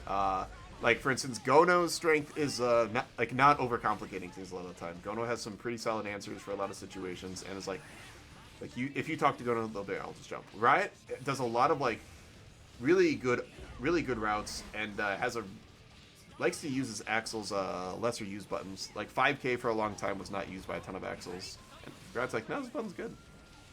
I feel like Riot, yeah, Riot is like, first thing I noticed when I first saw him play, right, is Riot is not too Riot would actually just force just a very hit and run style if he has to. He does not care for a combo. He will drop a combo just to get a situation going. Yep. I've seen that time and time again, but the one time he does hit you with the combo, it usually leads into a wall break or a very bad situation for the opponent. And that's one of the things I really just enjoy about watching Riot's gameplay, is he's just very emphatic with how he just uses his buttons. He maximizes every small hit with the most efficient endpoint. Yes, and that's one thing I think a lot of will help take you from like beginner to intermediate to advanced, and advanced to like top, is learning how to take your combos and recognize the situation and go, is it actually better if I just do maybe a less damaging combo, but maybe it builds me a more meter? Do I need better screen position right now? Oh, I'm gonna, in Faust's case, maybe I'm like, I could do lunge and push them full screen, or maybe do I want corner? Then I'll do Kara mix and finish my combo that way. Now I have the corner, and this is a really good spot. Or like maybe I need more meter. Maybe I'll end it early, throw like 2 items, and then maybe get some good Oki off that. We'll see. And it'll change based on every character, but that's what'll really take you into these different areas. Or it's like, or do I want to go for a reset? Can I set up a nice reset here? And sometimes you can. Sometimes you can't. Yeah, it's one of those things where you just kind of take and you give. Just every single situation, every single interaction you get in tournament, you'd be surprised how often you can go from, this is like the most volatile BS I've ever experienced, to being like, wait a minute, I got something, and you have a light bulb moment, and you just go from being in the absolute worst situation possible to being in the driver's seat the entire rest of the set. And you can only get this with time. You can't just immediately start performing. Some people get very, very fortunate in the beginning. I know I, for one, was very fortunate to receive the amount of top 8s I received early going in my competitive quote-unquote career. But at the end of the day, just the experiences you get from tournament to tournament, whether you went to 0-2, whether you won, whether you went middle of the road, you got eliminated like early on, but you managed to get a couple wins in there. It doesn't really matter. What matters is you take something from every single match you're given, and you build up these nerves and these nuances, as well as these instincts that you otherwise wouldn't have had if you weren't put under that pressure. Yeah, exactly. 100%. Sometimes you can do the right thing 1,000 times in a row, but you have that little bit of pressure, all of a sudden that thing changes. Like, I'm gonna tell you, like, Funniest thing ever, right? One of the hardest quotes I've ever received in my life, I've ever heard, and it came from a fortune cookie. Grinding iron, grinding can turn an iron rod into a needle. That was one of the hardest things I've ever heard in my life. It's like, wow. Whew. You know, that's great. That's awesome. Did you bring a cloth? Because it sounds like they were spitting. Oh, I brought a towel. They were spitting, slobbering even. They were making it rain. But you know, in the inverse of talking about first, what about the first tournament you've ever won, if you've ever won one? I did. It was the Bones beginner bracket, and it's so fun. I still have it favorited. I'm such a dork, but it was just it just felt really good because I had gone through all like the stages. I went through that initial improvement phase is where I I'm invincible. I'm killing it. I can't lose to anybody. And then I run into that one opponent who's just like, nah, I'm 40 steps ahead of you. I'm not even looking at the screen. I'm texting someone on the side. And then I I played for a while and I couldn't get the same results I was getting. And I went through the despair pits. I was like, why can't I do this? Why can't I do this again? This is the worst. But I remember when I went to the other tournament, I just put on a song and I was like, oh, this is a good song. I'm gonna slap it on repeat. And I just kept playing, and all of a sudden I went, well, I'm in grand finals. And you know, I said it earlier, but it was just kind of nice. And I saw it was another Millia. I'd played like 2 already out of like the 6 matches I played, and I went, oh, third one, all right, let's do it. And then it was just it was just a good time. I just had fun, and you'll always play better when you're just having fun. Speaking of fun, I think maybe there's one match left. Dang it, I lied. But yeah, that was the first tournament I won. What about you, Kappa? Funny enough, it's the same tournament I won. It's the same tournament that was hosted today. I don't. If you don't mind me giving a shout out to the tournament organizer. Always shout out all of our fun friends. Yeah. So there's a guy by the name of Cap'n or Catton or KAP exclamation point or apostrophe. I'm not sure. Yeah, apostrophe N. So he is very new to the TO scene, and Guilty Gear is a game that they have been wanting to do something with for some time now. And he has this tournament called Fight With Your Heart. They hosted it a couple of weeks ago, and I remember I played that tournament. For the last 3 years, I had played in both Guilty Gear Strive, Under Night, and I also played in BlazBlue Central Fiction. I have made top 8s in all 3 of those games. Well, not all 3 of them. Not Uni. Uni eludes me. But I'm new to that, so I'll give it some time. But I made it for Central Fiction and for Guilty Gear Strive. Ooh, Central Fiction. For 3. I played Hakumen. Oh, you and Gono would get along. Gono loves Hakumen. I love Hakumen. I actually have a custom commission of Nago and Hakumen together in a single poster. But I digress. For 3 years, I had never broken the curse of making top 8, like past top 8 and winning it. I have never won a top 8. I've made top 8 or made top 4. Hell, I've even made second place, but I've never won a tournament. And that week, I had arguably the best tournament run I've ever had because I didn't lose a single set in that tournament. Ooh. I went 5-0. Hell yeah, that's what we like to see. And just this week, today, I fought in the 3rd ever Fight With Your Heart, and I fought Chavi, who is one of the strongest guys I've ever played, one of the strongest players I've ever played, and we fought in a first to 20. He beat my ass 20-15, and I fought him in bracket before. He's very tough, but I fought him in bracket today. I 3-1'd him in a very close set, and then I fought in grand finals against another guy and won 3-2 in one of the closest sets that could have led to a reset. But I locked in Omega hard in the last match to get final point, and I won. But Hey, that's it was a awesome. journey, dude. it was a journey, man. Like you don't just get that tournament win off the rip, and if you do, sometimes that is an early peak, and that's kind of concerning. First, yeah, no, and sometimes it's like, uh-oh. That's all. Sometimes it's like, wait. Speaking of locking in, we're gonna lock in this top 12 we got. So the top 4 advancing to the winner's side of a double bracket. We're gonna have GER's Lakey and MegaRura. There are 2 5-0ers, and we're gonna have Purple and Sloth, who are 4-1. Sloth, I'm pretty sure, is a Nago player, so that should be fun.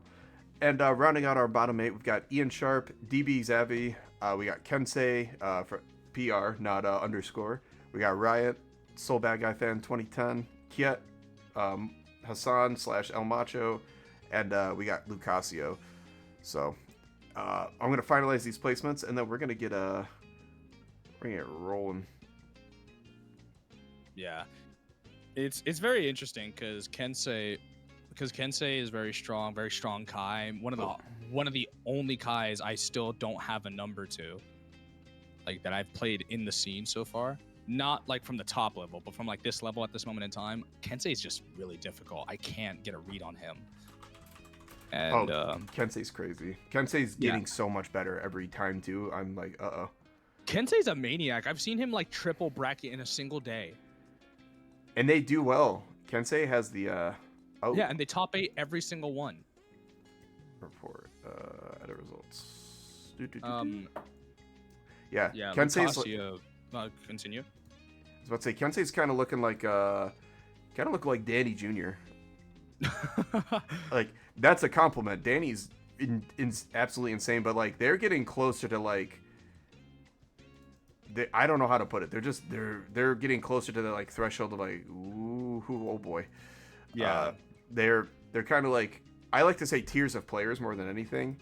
Kind of like how, like if Apology Man and Nage and Leo are like the top Faust, then like right below them you have like Skullduggers and all those people who are still amazing. It's just, there's just like a slight results difference.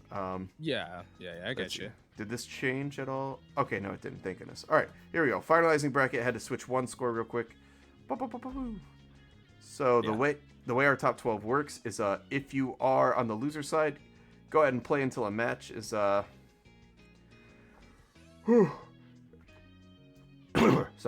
until you hit a match marked for stream. And if you hit a match marked for stream, oh, I have to hit start bracket. Whoopsies. There we go. The winners will just try to race here as fast as possible. Whichever pair of winners gets here first gets to play first.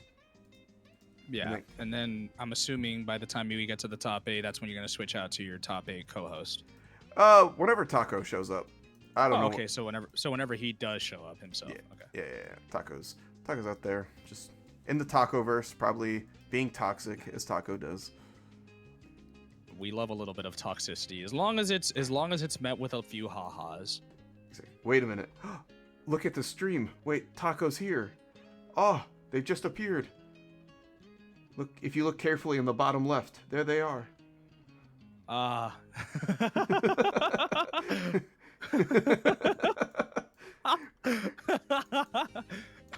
What make this even better is if you play like the nerd emoji remix. Oh, I didn't even know there was a song. No, there's a Pac-Man version where it's just the horns. And it just shows nerd Pac-Man. All right, Lakey's here first. It's always a split room. It's never one of the pairs gets here at the same time. Oh, okay. Let's see though. This could be the day to prove me wrong. Yeah. I'm just gonna use the bathroom real fast before we get started. But yeah, it's been fun so far. I've been really appreciated. Again, thank you so much for having me. Yeah, like I said, low pressure. We're chilling. I'll be right back. Ooh. Also, thank you for all the people who have followed today. That's it doesn't seem like much, but following helps us get more people watching, which I don't care about the people watching, but it's kind of cool knowing, like, you know, when you're playing on stream, if you have a bunch of people watching, it just kind of feels cooler. When you win the tourney and you got, like, the difference between 20 and 60. Yeah. Oh, yeah. Yeah, the minute you get here, Sloth. Oh, yeah. Oh, yeah, normally...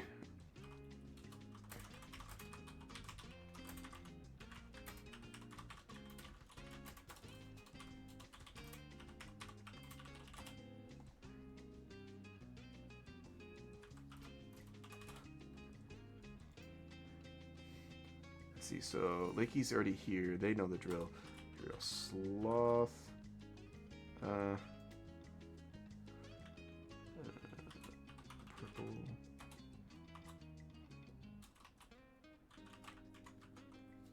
And we're back. All right, Woohoo. cool. So, right. yeah. I mentioned it earlier because I was looking at the bracket. So there was Kensei. Kensei, a great player. Lucasio, funny story. Lucasio and I have met each other in bracket very frequently lately. This last month alone, we have met each other in about 4 brackets. Ooh. Yeah, we have fought each other very frequently. We fought in Triple F. We fought in, I think on 2 occasions, we fought in Triple F. We fought in Anime Gauntlet, and then we fought in, I think, Fight With Your Heart. I'm not sure. But we have fought quite a number of times now, and it's gotten to a point where they just dread seeing my name now. And I'm just like, brother, I don't know how we keep ending up meeting each other. It must be fate. Yep. Well, see, that sounds nice. Lucasio is a very strong player, but I would say, like, feels doable. I don't know who I got getting matched up with for like 5 tournaments in a row. Small player. They play, I think, Kai or something. I don't know. DM Daniel, some crap like that. You got matched up with Danny? Like 4 tournaments in a row, and I was like, "Cub on." And the 4th tournament, I messaged the TOs. I'm like, "Listen, I've played Danny round 1 the last like 3 tournaments. Is there any way I could play someone different?" They're like, we kind of already finalized. I'm like, it's fine. And Kai's like my personal kryptonite. There's nothing about the Kai Faust matchup that's unwinnable or anything like that. It's just problematic. It's just annoying. I never posted the link to the A.B.A stream. I'm gonna do that. Yeah. One thing is for sure though, with it, like, at least, you didn't get hoed on stream. My first round opponent DQ'd, and then I had to fight Marvello on stream in TNS. That was some shit. That had me tight a little bit. I'm not even gonna lie. Let's go. Slayer versus Chipp. This is gonna be fun. There isn't a clip of Chipp getting TOD'd by Slayer in Exert or anything. Nah. Nice block on the side swap. Tries to 2H as an anti-air. That's a very odd choice, but it is what it is. Full Rekka time, running in your face. Throw him. Ah, yes. What? Gappenstein's monster. Spam that 5K Chipp player. And if those who want to watch both streams, I put the multi-twitch in chat. So you can get what a quick round. Even more Guilty Gear action. And cheer on the Team GER people. All right. Playing it slow, trying to get some rhythm going with Lakey's trying to get some rhythm going with Slayer, but Green Ninja just not giving them any moment to breathe at all. They're kind of just taking control of the game by the scruff of its neck. Well, let me get these names correct. I apologize.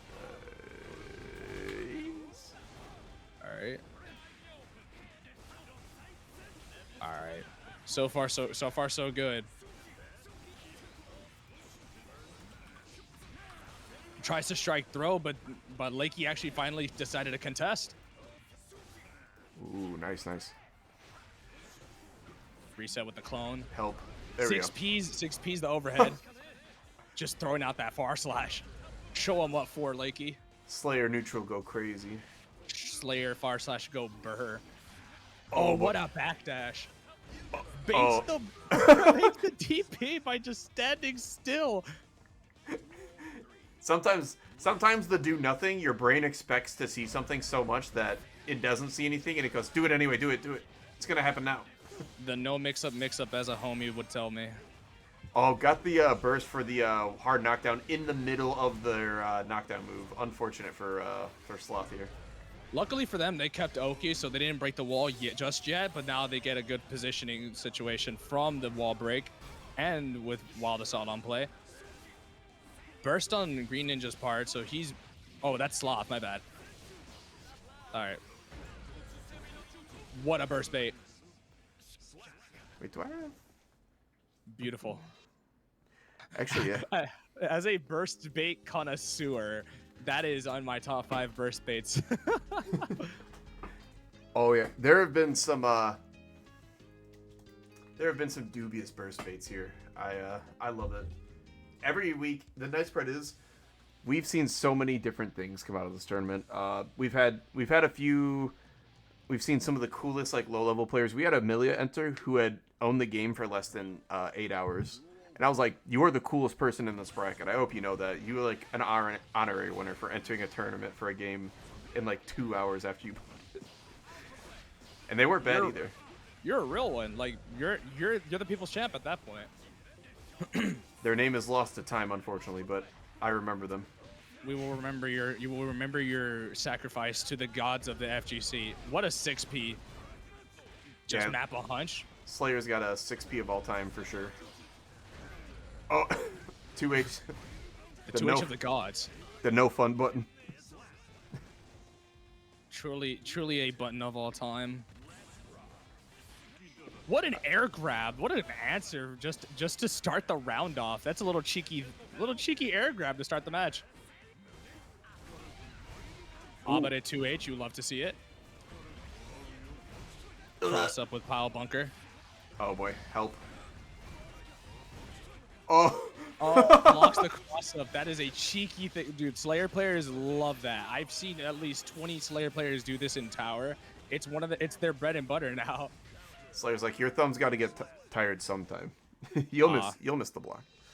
I have homies when they play against Slayer. They do that backdash 6S. They call it the pelvic thrust of doom. Basically, it's like a pelvic DP. It pretty much is. The only downside to it is like Slayer's backdash is pretty mediocre at best, honestly. Yeah, but I mean, world's smallest violin.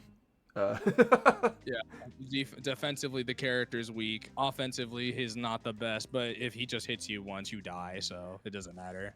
Oh yeah, wait. Lakey's gonna have to be ready to go on the A.B.A stream right after this match. So I just realized. Good thing we got them going first. Yeah. So far, Lakey's doing a really good job, really keeping Green Ninja out of the game so far. Yeah. Green Ninja started off the first match on a very good note. Like, they really controlled the first round altogether, and then Lakey just kind of took it from there. Oh boy, now they've got some good control going on. Yeah, now it's starting to look a little bit more even. And like I said, I don't want any of that smoke. I'm bursting now. Honestly, if you're Chipp, you really do not want to afford taking any major hits either. Ooh. Wall break doesn't kill, but it's a good position for Sloth. DP's the jump. Oh no, not like this.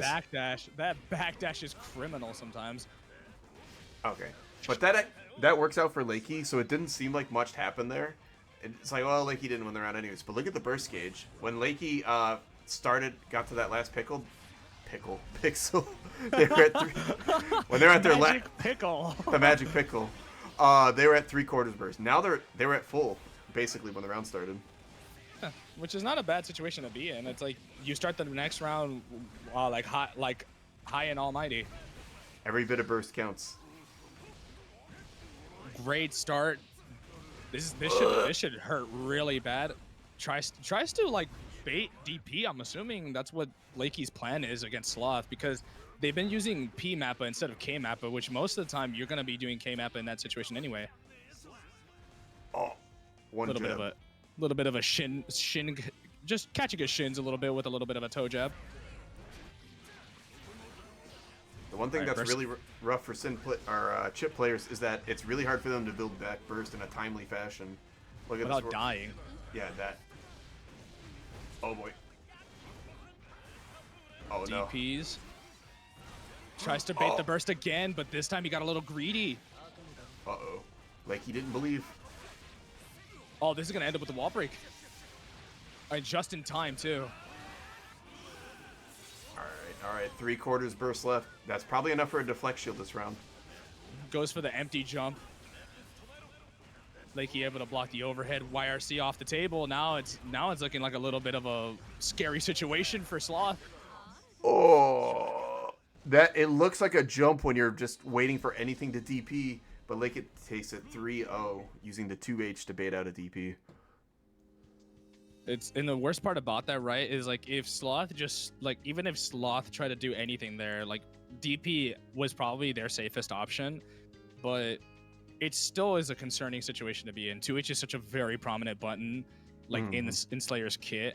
It's effectively the go-to button for Slayer players right now. Just throw it out there, see what sticks.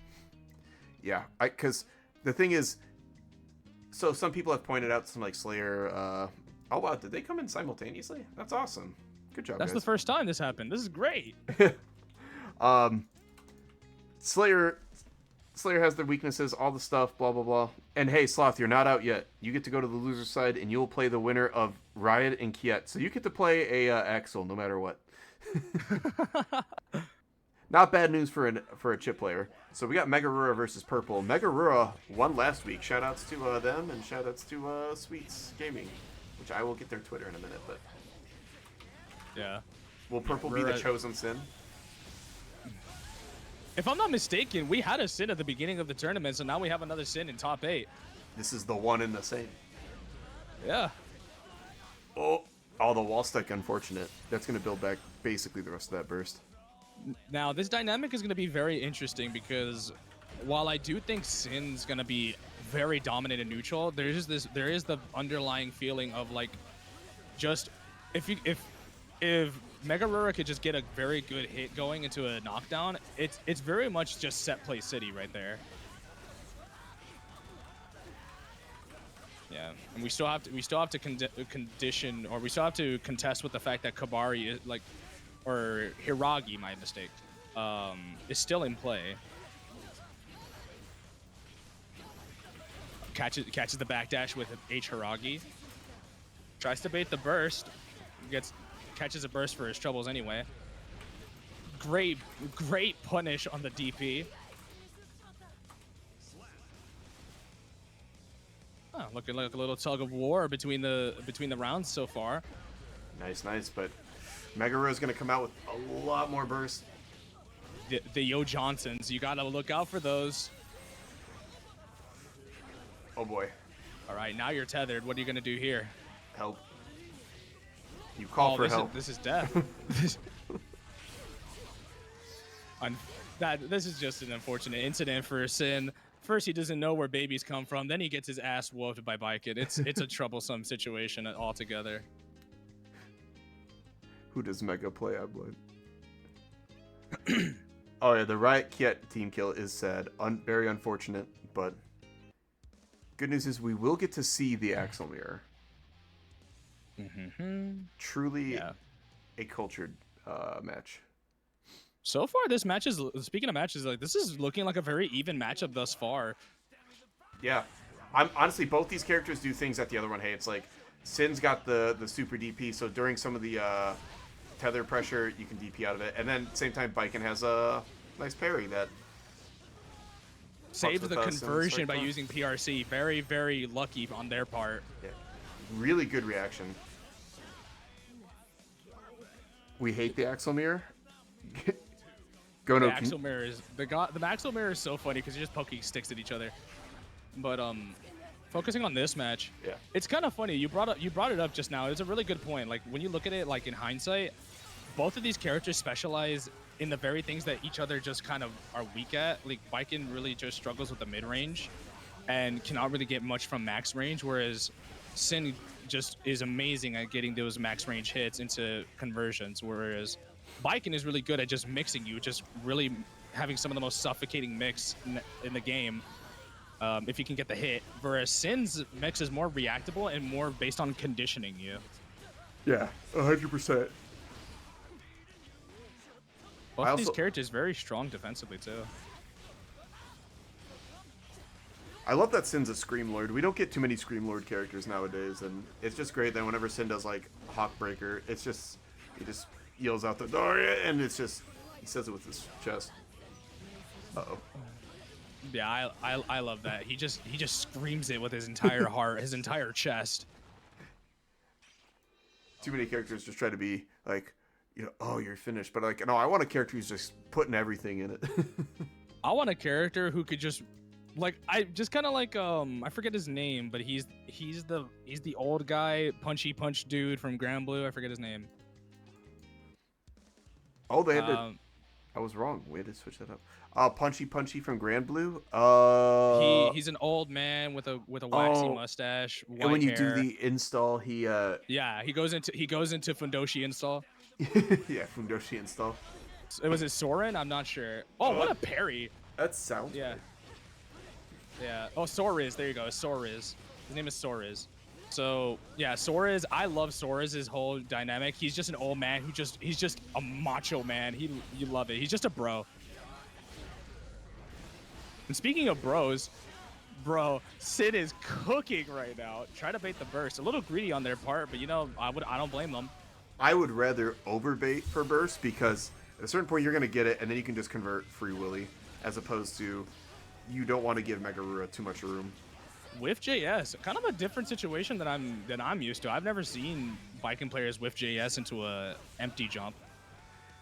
It's kind of one of those few things that you kind of just don't see often, but it's always interesting to see that it is possible to do it. Yeah, MegaRura's got some tricks up their sleeve.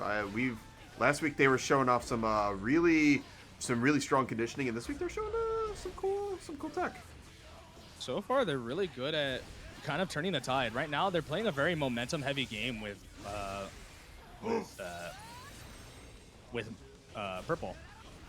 Oh, chip damage. Speaking of momentum, Purple's got the starting to get that momentum they're gonna need for the reverse 3-0. Yeah, they need that because so far, MegaRura has shown that they can easily turn the momentum in the tide of the match on their favor very, very fast, and it's very hard to get them off that wheel. But Purple's showing a bit of life at the end of the third match. Oh wait, Hassan beat Riot. I lied. So it's gonna be either Milia versus Axl or Asuka versus Axl.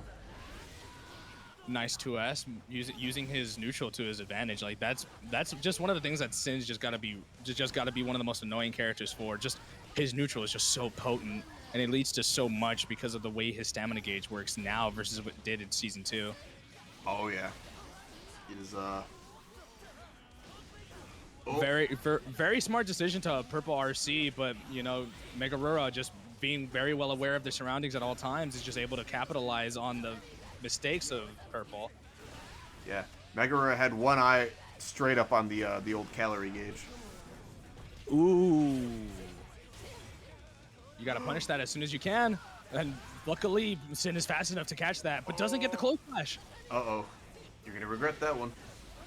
Yeah, you gotta hope that they don't catch you. One call out is all it takes, but thankfully for Purple, that one mistake is all he needed. It's okay. It was burst optimal. Purple was able to get more burst back, 100%. Hey, it happens. Yeah, sometimes you're just farming burst, you know.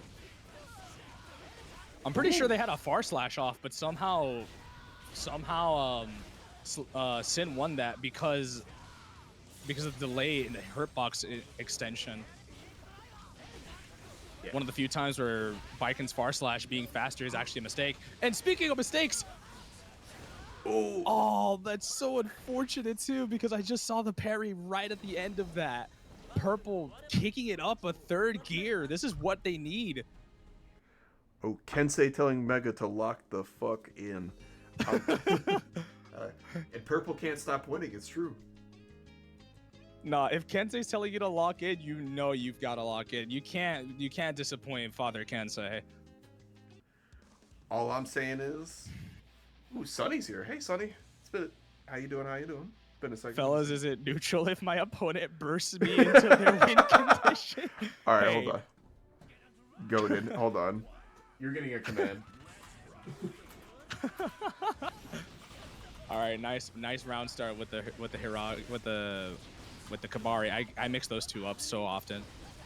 All right, trying to play the ground game. So far, it's a kind of tug of war. See who gets the first hit. Alrighty. Purple now starting off their offense. It's starting to look like a very Purple heavy round right now. Gets the first wall break of the match. / my beloved. You love to see it. The Kisuke special. Purple really wants to be that first Sin to win a GER, and we've had so many before. Blue Hack and Kaneda. We've had Asta come along, but none of them been able to take it. What an amazing JK. This is one of the few times I've ever seen JK just truly just shine that way. Okay. Great reward too. Nice Yeah. punish on the DP. Yeah, in that situation, it's like, just let it rock. This F is a set point for both of them. Look a little scary, a little bit of a skirmish here for both of them. Burst is off the table for both players. Now it's just a matter of who can control the air game better. This better hit. This better hit. Oh, thank you, Lord. Oh, that's a good chunk of health. Oh, Yeah, boy. you don't want to be here if you're Sin. Unfortunate. Catches the backdash. Wow, what a good call out from MegaRura right at the end there. And MegaRura's going to MegaRura. take it 3-2. Oh, sometimes it just takes a little bit of luck. MegaRura made the right call and using that Escabari. Usually in a situation like that, maybe it would probably whiff, but just Sin's backdash being so slow and being so long, it just catches it right at the very end. But fret not, Purple fans and Sin fans. Purple's not out. Purple will face the winner of Kensei and Zet. Oh, so you're getting a Kai. It's kind of funny. I feel like Kensei actually just ultimately changed the stakes of this entire match. It's true, it's true. So now we're either going to have, oh yeah, I have to do the pings too. Kensei even said it. There we go.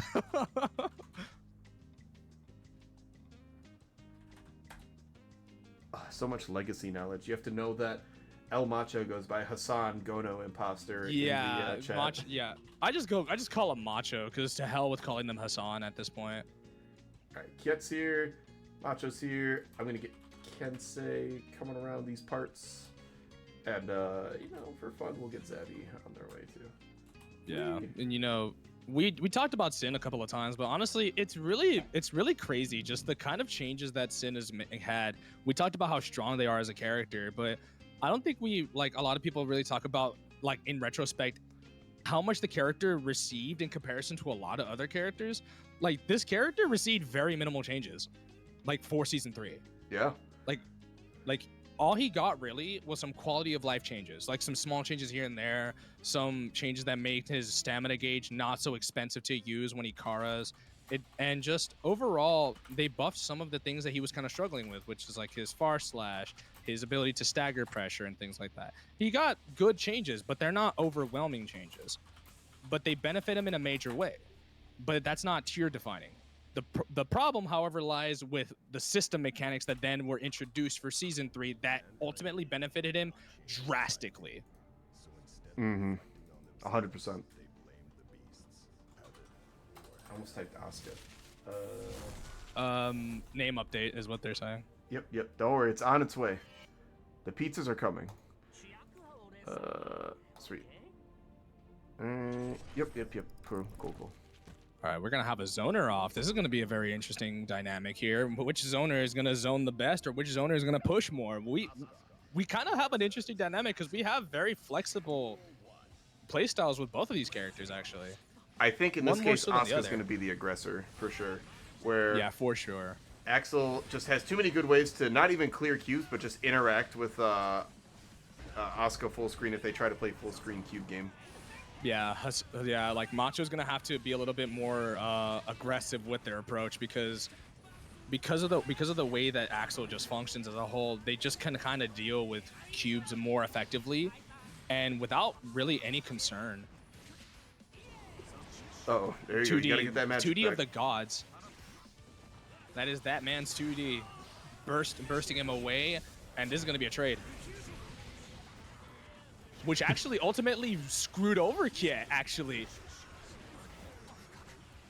Oh boy. Restocking all that mana the best they can. Resetting. Ooh. That's the go-no right there. Yeah, like Macho second guessing themselves when they were jumping. They could have easily contested that, but it's the nerves just checking in. They're in that they're in that top placement in winner side, so it makes is it winner side or loser side?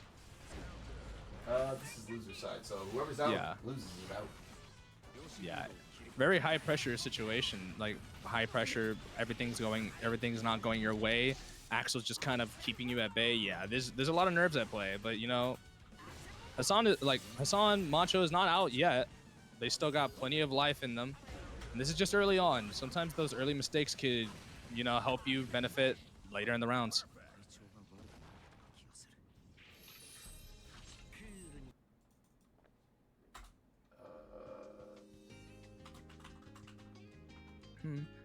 Jump back JS loops real neutral. Yeah, it kind of is against Asuka. Yeah, you can't be that man and get hit by that button. That's otherwise, right. otherwise the title of that man's gonna have to switch hands.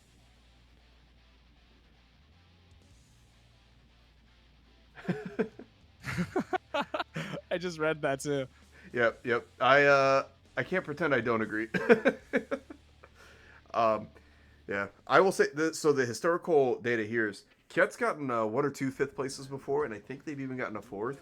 But Kiet's always kind of had this like 7th to 5th place. I wouldn't call it a curse because they're doing really well, but I know Kiet's been wanting to really been wanting to get top 3 and even you know, obviously the big win one of these times. So this is they got a good start so far.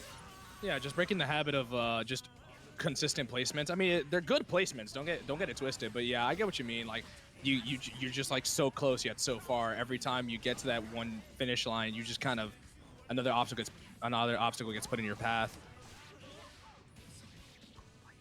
Exactly. Very delayed 5H there. I didn't even think there was that long of a delay between I believe 2S 5H. All right. I believe you're correct. All right, now we can run cubes. Good old speed up guard crush cube. Very fun. All right, yeah. This is what Macho needs. They need to just take control of the match and just keep Axl from being able to use panic buttons. And now Exodia, but Kiet just takes it to the skies. Ooh! Oh, beats the cubes. What a wonderful poke. What a great teleport. No, you're back in. You thought you were out. I'm sorry, bucko. This is what Macho has been trying to do all of match 1, but they finally got a point on the board. They finally got around on the board. This is something that ultimately they were struggling with, but maybe that first match just helps them get those nerves out of the way, get that rhythm going. Cheeky little teleport in his face, but didn't work out. Catches him sleeping. He just wants to reset. And honestly, why wouldn't you? Oh my gosh. Help. Please set me free. Good on Macho. Macho finally got their groove. It looks like this might be the real tide that switching right here. Like now we got a match going.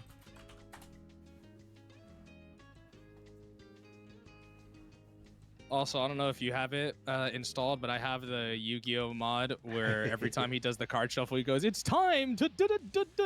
Oh, I don't have that part, but I do have the card backs, and I have the blue eyes for the ominous. What was the startup again? 9 + 5, 14. My bad. Something like that. Some nerd stats like that.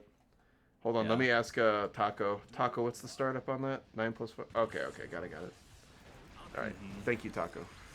All right, has the staff out in play. This is gonna make things a little bit tougher for Axl, but you know, there's always the existence of the fact that Renson is just a great ass tool against Asuka. And that's what I was talking about at the start. You can try to throw cubes full screen, but Axl has way too many buttons that just can interact with you at that range. Yeah, and interestingly enough, for a character who just is so belligerent when it comes to just controlling the screen, they do very poorly with controlling screen against characters who just kind of force them to have to play more aggressive, which in Macho's case, it's surprisingly Asuka just doesn't have very good panic buttons.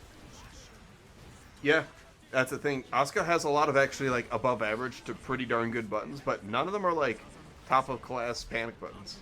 Yeah, they're just kind of average. What are the? I would say like maybe 2P. 2P's pretty good. 2P's a very good button, like, but again, it's one of those situations where like if you're just outside of that range, it just ultimately becomes a battle of just spacing. And like, if you don't have the buttons to commit, it really becomes difficult for Asuka. Like, even Macho's finding it very difficult to even get any sort of space going. They got their backs to the wall now. Finally got out of the corner and was able to teleport safely. Now they get the gameplay started. Finally hit him with the Blaze Blue. It's time for 9 the Phantom. Darn right. Block these cubes. Hold this, Exodia, obliterate. Oh, no. Wait, how does this work? I had to hold my breath. That is scary. Oh, the 5P chunked through every single one of those cubes. Amazing. That was terrifying. I felt scared on behalf of Hassan because like that hitbox normally reaches up there. Kit, the nerves, man. I feel the nerves on behalf of them, and I'm not even the one playing. Yeah, Macho, last bit of life. They gotta really make something happen here. Right now, they're looking a little bit worse for wear after that last round. It looks like they're kind of doubting their approaches as much as they were doing it for the second match. Also, Pup, I believe the score is 2-1. That is true. That is true. We are. Oh, I forgot to turn that that notification sound off. Whee. But good hit. That's a great hit to start things off. All right.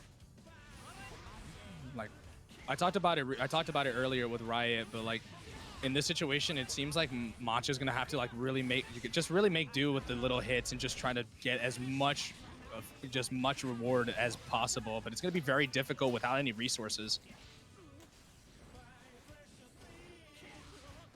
Now, not much you could do here without mana, but mana just came back. oh boy, Throws out the cube. big cube. Let's see if Does anybody know why it's sometimes shaped like a circle and sometimes why it's a cube?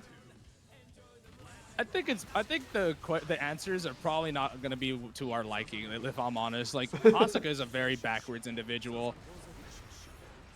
Because I've seen that super come out and then it's like Oh, sometimes it's a what an sphere. ambiguous mix-up. Yeah, that mix-up, I've been hit by it before. Yeah, so what effectively happened is, like, for some reason, when he teleports, he could just slightly steal the corner from you. It's very weird. There's a timing to it, but he was able to get the cross up and stay on the side that he wanted for the wall break. Making use of that staff. The deflect staff? Oh, the deflect staff is cool, especially when you're really good with it. I've played against Macho quite a bit, and yeah, they've definitely been keeping track on that. All right, great placement of the spell so far, but Gold Burst is off. The Gold Burst is now in play, and this is very, very concerning if you're Macho. Oh, just crawls underneath the 5P. All right. Friendly reminder, I'm gonna tap the sign. If you see Axl command grab, don't backdash it, forward jump it. That way you get space on Axl. Good block. Tries to catch him with the cross up with the teleport. Hits him with the cube. Oh boy. Oh, it's Exodia time. Obliterate. This is what we came to see. It's time for Yu-Gi-Oh. All right. What's the mix? No mix. Just straight up hits him. Throw cube. Oh, this is okay. He's fishing for something. What do you get? There you go. Multi cubes will be very. Oh. Oh. Oh. Well, there goes your game plan. Cat's like, okay, that's cool. No Oh, that's magic. not Anything's good. possible. That's not great, but Burst is now in play. Yeah. Ooh, just one more hit and it's over. One hit each. Ooh, just one more hit. I lied. Now it's one more hit each. Yeah. Ooh. Perfect, Macho. Macho has just one more lease on life. Just stretches out their tournament run just that little bit more. Oh, let's see. Come on, start. Come on, stream meta. Give Macho that point. There we go. Hey, but good on Hassan. It was looking really over for him that first round for match 4. I want to figure out how to turn that down now. Yeah, but good on Macho. He still has some life. He showed a bit of heart like towards the end, towards the latter half of the first round of match 4. But now we're moving into the elusive match 5. This is for tournament life now. Every marble. Yeah, every interaction matters here, and you got to make the most of it. Yeah, Kia can't be as complacent as they were earlier. Trying to fish for a really good spell, manages to get a couple, but doesn't get what they exactly want. Just jump FD, gets the overhead, goes for the reset, gets the sphere. I see the circle. All right, great knockdown. Oh. Setting up the cubes. Oh god. Putting him back in the corner already. I guessed wrong. I could not tell what side the sun was on. Trying to build up a little bit of mana. Throws out a spell, but gets more on his stocks. His deck is now full. Exodia, I summon thee.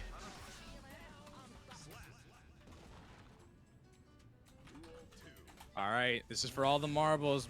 Macho on set point. Quick update on the team tourney. We lost to Danny, Fern, and Dami World, but we did take some games from a couple of them, so it's not a complete loss. It kind of works a little bit like our bracket does. Catches him with the sleeper option again. 6H really doing some work for Macho. Macho has not missed a single 6H if I'm not mistaken. No, Macho has not. This is oh boy, this is definitely gonna close it out. Macho, from the depths of the sea, he claws his way back to the surface and he manages to take it back 3-2. Woo! Yeah, and Kiet will be our guardian, our gatekeeper.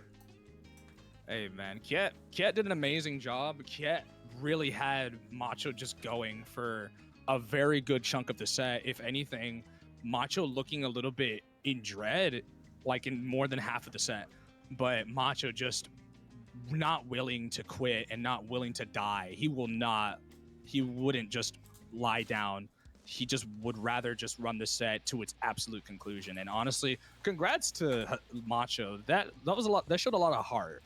Yeah, and Kiet is a good player too. The big thing there is just like it's kind of like all the classic Axl matchups, but this one with a little extra asterisk where if Asuka really gets started, Axl sometimes has a hard time just dealing with it.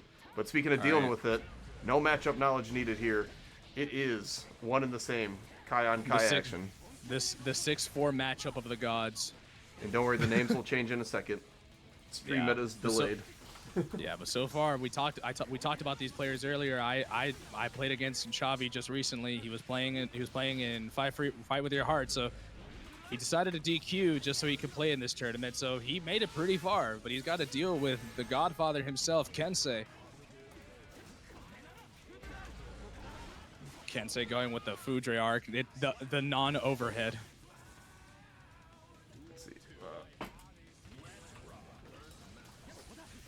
All right, getting that shock state early going. Yeah, Kensei just not willing to play ball with Xavi. Just would rather just let Xavi play their game plan, but just kind of deter him from even trying it. But this time, Xavi returns in kind. Woo! Oh, tries to reset him. The cheek on him. Yeah, I got hit by that. I'm not even 100%. gonna lie, bro. That was cheeky as hell. The run-up DP. You know what? I think Xavi might have taken a little bit of offense to that, just doing what he did back to him. Yeah, exactly. It's like, okay, let me show you what I'm working on. It's just like you mimic me. You take a fraction of what I know. I wrote the game. You merely playing it. Nana, nana, nana, boo boo. That's amazing. What a good lose tag. Yeah. His win tag is even funnier. Ooh, I'm excited to see it. Yeah, it when he wins, it says GG's unless Naga. There's always that There's always that hate for Nago, and honestly, it's perfectly warranted. Gets hit by the projectile. Staggering with 2P, the God button. Yeah, the nice slow 2Ps. The timing is just to catch anything. Really nice. Oh, there we go. All right, with 2P into Ride the Lightning. Ooh. And this wall breaks. Nice. All right. Yeah. Ride the Lightning reaches really far. The only problem with it is that the damage output, and sometimes if you do it from max range, you're not breaking anything. Yeah. The only thing you're going to break is your controller.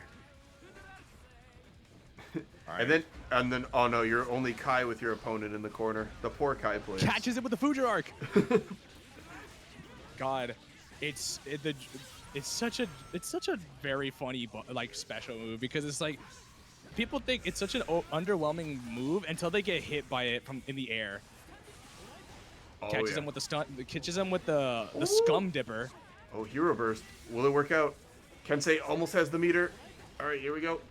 The golden rule still applies. He catches the backdash with the close slash though. Oh, I guess raided. Oh shit. Thank you guys for the raid. Welcome, welcome everybody. We if you enjoyed watching Lakey play, you'll get to see them play again right after this match. All right, great start for Chavi already, getting the wall break, getting positive bonus, clash off. Very brave for Chavi just to contest there, because Kensei is very good at just really deterring you from wanting to contest in situations or giving you false confidence to contest. So Chavi getting pretty good, really rewarded very greatly in a situation like this. Okay, jumping the fireball. Is that like 75? It says 76 now. Oh my god. Oh yeah, it says 75. It says 75, the raid. I think it's the biggest audience we've ever had. Welcome, welcome, welcome, welcome. Yeah, welcome everybody. We're here with Kensei PR, one of the up and coming Kai goats versus DB's A.B.A, who's also an up and coming Kai goat. Unfortunate for Chavi, just stealing the burst away as quickly as possible, just sealing him away from just escape. Oh boy, I'm gonna need liquids. Yeah, probably a good idea. I have like 5 bottles of water. I just drank 3 of them. After this match, I'm gonna grab liquids while Lakey and MegaRura come on board. Yeah. So far, so good though. Kensei, not being deterred in the slightest, has not switched off any gears despite certain interactions not favoring them. If anything, they've kind of just brushed them aside. They kind of just said, "All right, cool, you did something." But do I care? That is, I'm not kidding. That is a very extreme. Oh, the color switch. Oh, the power up. Hold on. Hey, the blue and red. You know, maybe he's feeling himself. Maybe he needs a little bit of maybe he needs a little bit of the motion of the ocean to get him going. Honestly, there's something about like color swaps that are so hype, where someone just changes the color, and if they come back and win, it's just like, oh. Yeah, I know what you mean. All right. Kensei with positive bonus. Oh, Tries to reset, gets 5D instead. But they're only human. They can only block so long. They're only human after all. Gets him with the counter hit R slash. This is really great. This is really good if you're Chavi. Positive bonus would do you wonders right now when it comes to the burst economy. Oh, great nice catch. conversion. That was a great catch. It was looking a little bit lost there, but he caught every single hit just very last second. Try to frame trap there. Okay. Hold on. All right, it's online. It's gonna happen. It's just a matter of when. Alrighty then. Trying to throw out the Mystic Elbow. Kensei trying to preempt it. Oh yeah, but Kensei found it. Kensei knows the golden rule. Run up DP is actually very foul and is so disrespectful. Catches him with another 6H. All right, if you're Chavi, you're gonna risk it. Oh, this is perfect. Woo! Nice reversal. 100 meter, you got nothing to lose. You have everything to lose. You might as well just throw it out there. Yeah. Worst case scenario, if they block it, you get some free screen space because it's gonna push back. Really great catch. Nice 6P conversion into the wall break. Double Punishes dire. the 5K with 2P. Backdash to the close slash. We have rarely seen that with Kai, but somehow he was able to beat Kensei's close slash. Wasn't able to get the 5H, but was able to get at least the corner. All right, Xavi's got to find a way out of this or else Kensei's going to knock him out of the tournament. But the golden rule, 50 meter, it's going to be stun different to RC. Yeah. Nice IB. He just needs one more hit. Oh! Perfect. That's just what he needed. The color swap power up. It's coming true. Hey. Sometimes you just need a little bit of a switch. Sometimes he just felt like he didn't have that on. He needed to put on the bling. Sometimes you got to go Super Kyle too. Also, the win quote was just on screen. It said GG unless knockout. I love Chavi. Chavi, for all intents and purposes, right? He has that. I know for a fact. I love Chavi, man. Chavi's a funny little guy. But yeah, man. So far, this is looking really good. Yeah, this is... All right, Xavi's bringing it back. Yeah. Kensei not exactly losing momentum per se. It's just Chavi's just making use of so much of the interactions and, you know, just kind of outplaying Kensei at his own game. Yeah. But Kensei just has control of the match right now. DPRC, you love to see it. What doesn't 5K do? I want Daisuke to tell me. Locks him out of burst. Gets the wall break. Decides to keep the burst for the next round, but maybe a smart decision, but still, this is tournament life for Chavi right here. Oh no, Sloth, we do we do 5th place offline just to save time. We used to do 5th place on stream, but tournaments are going to like midnight. So go ahead and play off stream. 5th place is good to go.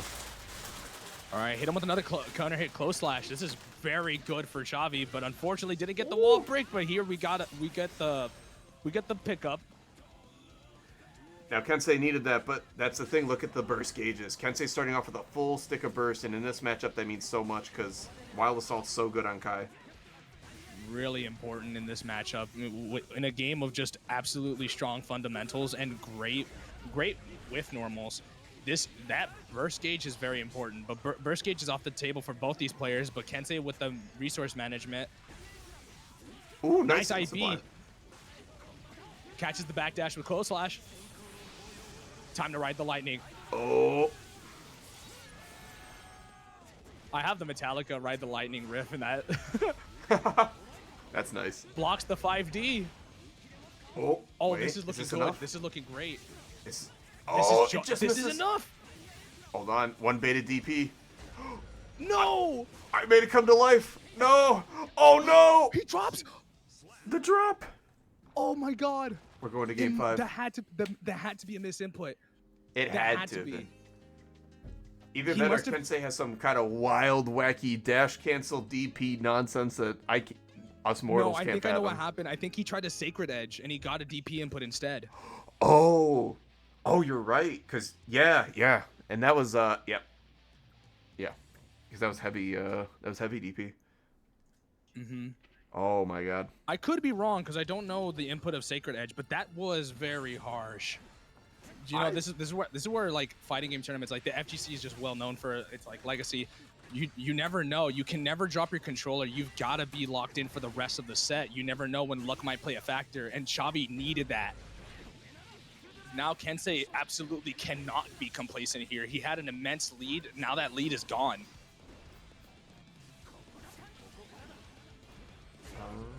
Counter hit close slash. Actually, Sacred Edge is P. Double quarter circle P. Thank you, appreciate it. Yep. Maybe he tried a like RTL. I'm not sure. I don't exactly know what he was trying to do. But It's Dragon still. Install. Oh, he tried a Dragon Install. Hell yeah. You're a wild man for it, but you know.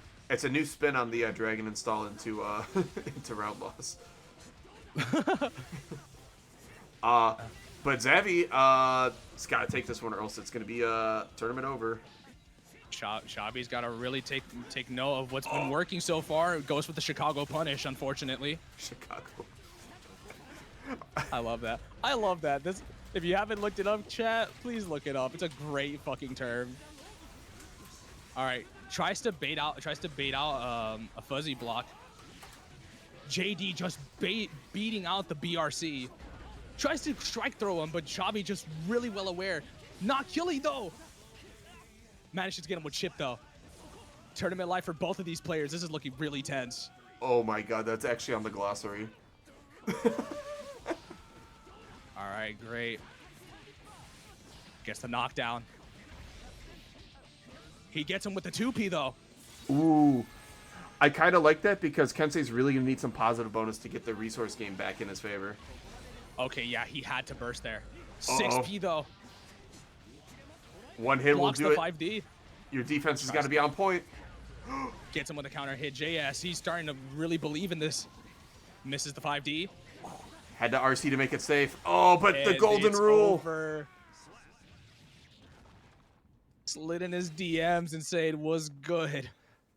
All right. All right, chat. What's the golden rule? If Kai has 50 meter, it's stun dipper time. Kensei, but here's the thing about Kensei though, because I fought him in bracket before. Kensei's the type of person to throw out stun dipper just because. Yeah, why not? It's still a good move. Yes, like he just does it. Like that's just what Kensei does. Kensei likes to be a little bit off the cuff sometimes. He'll go with the most obvious thing, but Kensei just does things. Kensei just does things, and that's one of the best ways to play Kai. Honestly, it's how Danny does it. Danny's like, I'm gonna do this. Now Danny has like also 10 really smart reasons on top of like I'm just gonna do it, but Danny's like, you know what? I'm gonna far slash 4 times in a row, and the 4th one's gonna hit, and then 1, 2, 3, 4. It just works. Yeah, I did fight Danny one time in TNS like that. Danny's kind of an asshole, bro. I was in bracket with him, bro. He hit, bro. First thing he did, right? I went 1 and 3 against him, which is not bad, but still, when I fought him, he did 1 run-up throw, and I was like, oh, he's not gonna do it again, right? He did 4 run-up throws in a row. I was like, you asshole. Danny will just do it because it works, and Danny knows it'll work in his heart of hearts, so it doesn't matter. Yeah, Danny's freaking strong, man. Like I haven't fought Danny since. It was no, I don't even think it was TNS. I'm pretty sure it was in GER. Ooh. I'm not sure. Danny's the type of player you have to actually make like a Danny gameplay, not just like, oh, how do I beat Kai? What am I good anti? No, you have to have an anti-Danny. I will always say, oh, I see Lakey up there. Maybe is that Lakey? It's MegaRura, and that's Mega. let me double check. Wait, No, it is Lakey. Yeah. That is Lakey. Oh yeah, I forgot. think Baiken mirror. Oh gosh, I don't think. Oh, we're going Baiken mirrors. The legacy. Oh, this is beautiful. Yes. So Shinphil was the first Baiken to win GER. However, Lakey won GER, I believe, 3 times with Baiken afterwards. So the face of Baiken at GER is still Lakey, but MegaRura is our most recent winner. All right. Lovely to see my 4 beloveds. Oh my god. Just flowing in the wind as they should. It took me a second. I know. Oh, counter hit Yo Zonsen. Time to put the leash on you. We're gonna go for a walk. That just looks like orange. Goes for the Hiragi parry time. Ah, parry the Platypus. It seems we're playing neutral now. Oh, I love this game, bro. And it counts because MegaRura's sponsor is in the bottom right of the screen. Perfect. Okay. I don't even care who wins. We're all winners here. We get to see 4 beautiful reasons why. Exactly. All those stocks on top of the screen because we get to watch all of that Guilty Gear. It's so great. Yeah. It's crazy. It's crazy that we're watching this matchup. The first song that comes onto my playlist is "Leave the Door Open" by Bruno Mars.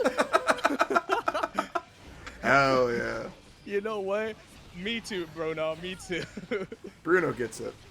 You know, Bruno, I get it. Goes for the throw bait. What a beautiful way to end the round. That's right. Oh, Anda. What's up, Anda? Anda was here last week playing Johnny. And actually doing a pretty good job. Lo and behold, the Season 2 Baiken launched combo. Oh my god! They actually comboed into that? That is beautiful. If they didn't burst, I wanted to see that. I really wanted to see how that ended. I have never seen Yo Zonsen hit from like a comboed hit. Like from that position actually. This is really immense reward for Baiken. Throw bait once again. What you reaching for? Uh-oh. Ooh. Nice hard knockdown here. What's the next, but Mega's got 50. 6Ps on wake up. He mistimed the JH. Oh, it's not over. Oh. Oh. Bets the farm on Yozansen. The screwed up part, right, is they just didn't have enough meter. They were banking it all on that Yozansen. Kensei, the higher the stakes, the more primal the gameplay becomes. Yes. Kensei truly is a caveman. But you know what? We love Kensei for that. Kensei is a real one for that. All right. While this starts up, I'm grabbing something to drink because I'm dying. Yeah, you go. You do that. I'll hold the fort down until you come back. All right, chat room. So far, so good. I hope you guys have been enjoying yourself. This tournament has been great. I've been really enjoying myself having to be on commentary duty with you guys. All right, just a little bit of back and forth between both Baikens here. All right, Lakey is default and MegaRura is orange. Got it. Okay. Just double checking the stream just to be sure who I'm commentating over. Gets it with the cross up Yozansen, decides to go for a cheeky little confirm. Tries to get another cross up Yozansen, doesn't get it this time. Lakey's onto it. All right. Are they gonna bait burst? They tried, but unfortunately, Lakey is onto it. Wake up Yozansen, the greatest reversal of all time. If season 2 taught me anything, it's that Yozansen is quite literally a DP. Don't at me. All right, I'm able to get the counter hit Yozansen just like they needed, but doesn't get the full confirm. Welcome back.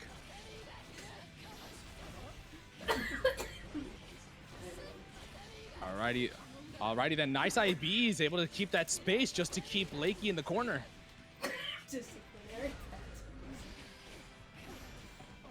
Alrighty then, tries to throw again, was hoping for a run up. Doesn't exactly get what they want. Goes for a throw anyway. +2, doesn't matter. Gets him with the parry. Misses the 5D. Uh-oh. Looks like Lakey's taking this back. It's time for strike throw. Gets him with the throw combo. Yeah, they were like first round, they were trading a bunch of hits. They were just going back and forth, kind of mollywopping each other. Is this the 33rd at combo breaker difference? Lakey's just that good. Lakey's just immense. Gets him with the blue RC, catches the combo though. Doesn't get the full confirm because the Tatami doesn't work in his favor. Tatami is just bipolar like that. Oh, what a confirm. This might kill. Oh, this actually kills. Mm-hmm. 2, 3. They got just enough meter too. That was important. Oh yeah. Whenever you see people do the stuff like the little micro special move before breaking the wall or that little step forward or things like that, and you're like, oh come on, that amount of micro meter management doesn't matter. Yeah, like if you are in a situation, right, where you have the ability to micro dash, that micro dash is the difference between going for a knockdown or a kill. It's so important. Every little interaction matters. And you never know, that might be that one bit of FD you need. It could build that super. It could build that super, or it can build that FD. It could push or it can build that enough distance between you and the opponent to actually punish them. Throwing out these 2Hs like madmen. Goes for the Kabari. Tries to be a little cheeky with that setup. Ooh, the fake out, I like it. Strike throw time, baby. Doesn't get the Yozansen. Might have thrown off Lakey's timing a little bit. BRC tries to catch any forward movement. All right, back to zone 2. Nice 6P. Very calculated.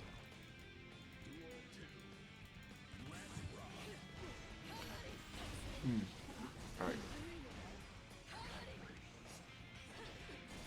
Great 6P. Nice.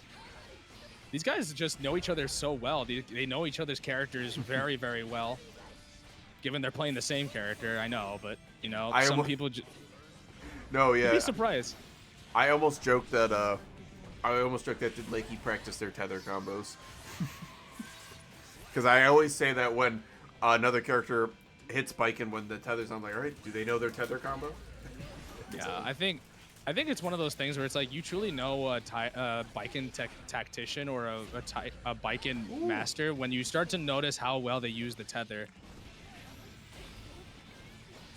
All right, goes for the Oki, gets another setup, has them tethered. It's still very much anyone's game, but Lakey just taking the game by the scruff of the neck. That was like the 2 rounds before that.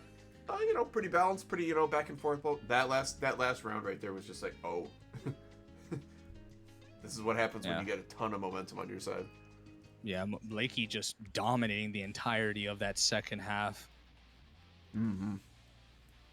Yeah, so far though, it really shows how well these two know each other's characters that much when it comes to the mirror. Like these two know the character matchups so well. But Lakey just having that just being that bit faster, just having a little bit more knowledge to spare than MegaRura at the moment. But right now, MegaRura like really taking the game like and putting it in a chokehold right now, just holding that lead as much as he can.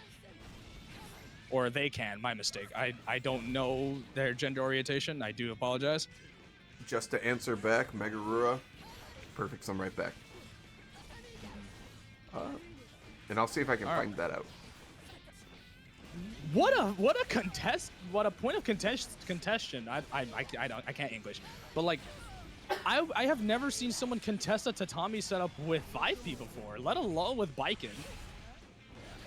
Baits out the reversal, try to keep burst off the table as long as possible, is able to succeed by getting that wall break into positive bonus. It's not over for Lakey yet, but oh, never mind. MegaRura is, they are he, him, and they, them. All right, cool. Cool. So they're very fluid in that regard. So they're gender fluid, or I'm not exactly sure. I'm still trying to figure this out too, because I have friends who are in the circle like that. Yeah. No worries. Yeah. Do pardon me if I don't exactly get it right the first time. I'm still learning. When in doubt, they it out. They it out.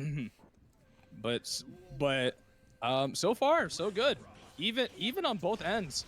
Like no one person has been dominating the game to a 10th degree. They both dominated each other's matches back and forth, but not so much that it's super one-sided. It's been very even, like from start to finish. That defense from Lakey was incredible right there. Yeah. If anything, MegaRura is kind of like I feel like as the match goes on, both of these players are just kind of kicking it up another gear and kind of just testing each other's limits even more. It's almost like they're kind of getting Zenkai boost mid-set. It's true. It's like both of them are kind of fighting for best Baiken at the moment, so. Yeah, this feels personal in a way. Woo.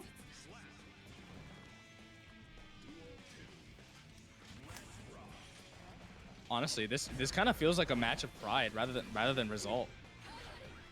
I'd agree, because Lakey's got some decent backup characters for this. Lakey's got Slayer, Lakey's got Asuka. Goes for the strike throw, gets the throw combo too. Are they gonna lock him out of burst? They do. Oh wait, I completely forgot that tether actually doesn't wall break when you super with that. Ooh. Oh, the 6B. Just one more hit. That's all MegaRura needs. Oh. All right. This is a very bad situation for Lakey. Help. Oh, but Lakey's only human and can block for so long. Yeah. But good stuff to MegaRura. Moving on to grand finals, but Lakey's not out yet. Lakey might be able to bring it back. Who knows? I'm a fan of Lakey. Lakey so far has really showed their stuff. Lakey Lakey was very dominant in the beginning of the set, though. In all fairness, like Lakey really was strutting it, and then MegaRura just kind of adapting, really kicking up the pace and starting to dominate the match sooner than what Lakey would do. It kind of like the roles flipped in the end. Let's see. Baiken top 3 weeks in a row. Kensei, who won between you and Purple? All right, I'm gonna take a quick bathroom break and probably get more water. Sounds good. I'll keep us moving. But yeah, Mega's back, and now that Mega's had a taste of victory, they don't want to let go. They want to keep winning these.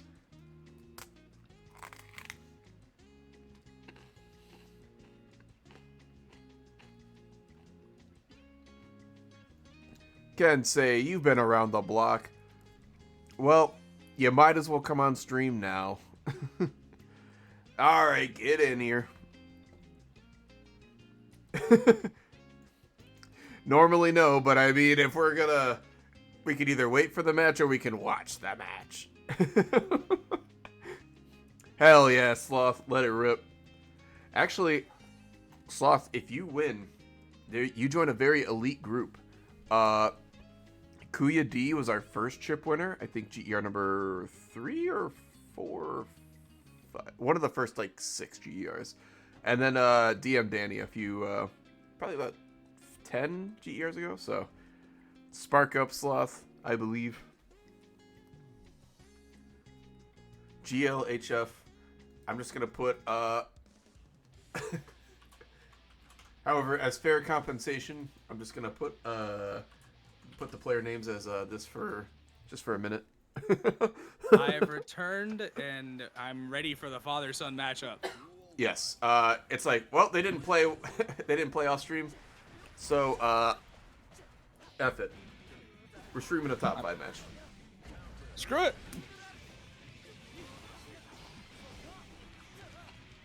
Honestly, this is very exciting because it's like I've had many discussions with a lot of people about the dynamic between these two characters where Sin is very good at, like, both of these characters kind of are funny because Sin, while having great neutral, is not great. Like, it doesn't have the best neutral, whereas Kai is just really good all around. But the one thing that Kai just struggles with is the fact that he doesn't have really great mix, whereas Sin just heavily is like really good at maximizing just that mental stack and having that mix on display. But Kai just being a really strong strike throw character. Kai's got decent strike throw, good stagger pressure, and while not great, Kai has a couple of high-low tricks in his bag. Just enough. Yeah. It's kind of funny though because it's like Kai is a very condition heavy character, whereas Sin is a more mixed and offense oriented character. So it really does feel like the dynamic of these two characters. It really shines because it really does fit lore accurately, because Kai is more dedicated to like making every little thing matter, whereas Sin is kind of just abrasive, very aggressive, very young, very youthful. So it makes sense that these two characters operate the same way that they do. Oh, for sure. But all right, only one of these characters can be busted, and it's Kai. Yeah. Yeah. See, if we had old Tyrant Barrel damage, it would definitely be Sin. Oh my god. And the what was Sin's crazy like Captain Commando DP in the old game? It was Bull Dash. Mm-hmm. Oh no, in Exerd. In Exerd, it was he slammed his pole down and then it went upwards. Oh, Dust Loop, give me answers. Yeah. I will get us the answer while this next match begins. Yeah, no. Nice to see a father-son matchup though. Like, this truly is Bring Your Kid to Work Day. Surprisingly, Kensei getting hit by the frame trap. Hawk Bacon. You know, interestingly enough, I don't know if this is 100% accurate, so you guys can double check on me, but like when I played against Sin, right? If he's in your face with Elk Hunt, can't you OS throw? I think you can, but I think the timing on it's a little bit tight. Yeah, because if he goes straight into it, he doesn't get, like, you don't get throw, and he immediately true strings you. All right, speaking of Tyrant Barrel, like we mentioned earlier, it's time. That would have killed previously. Speaking of GER legends, we have Plantain Poppy, the sole holder of 5 wins. Nice bait with the RTL. Punishes the DP, but they're just on very low health. Both of these one touch a piece. I am Just liking throwing what it- purple's throwing down. Hey, you like what you bring to the cookout? Alright, I'll switch these names back to normal. They can stop being late and later. Late and later. That's great. All right. So far, right now, looking like a really good game for purple, but the side swap. Oh God. We're playing geometry dash with some of these combos. Oh, hit him with the high low.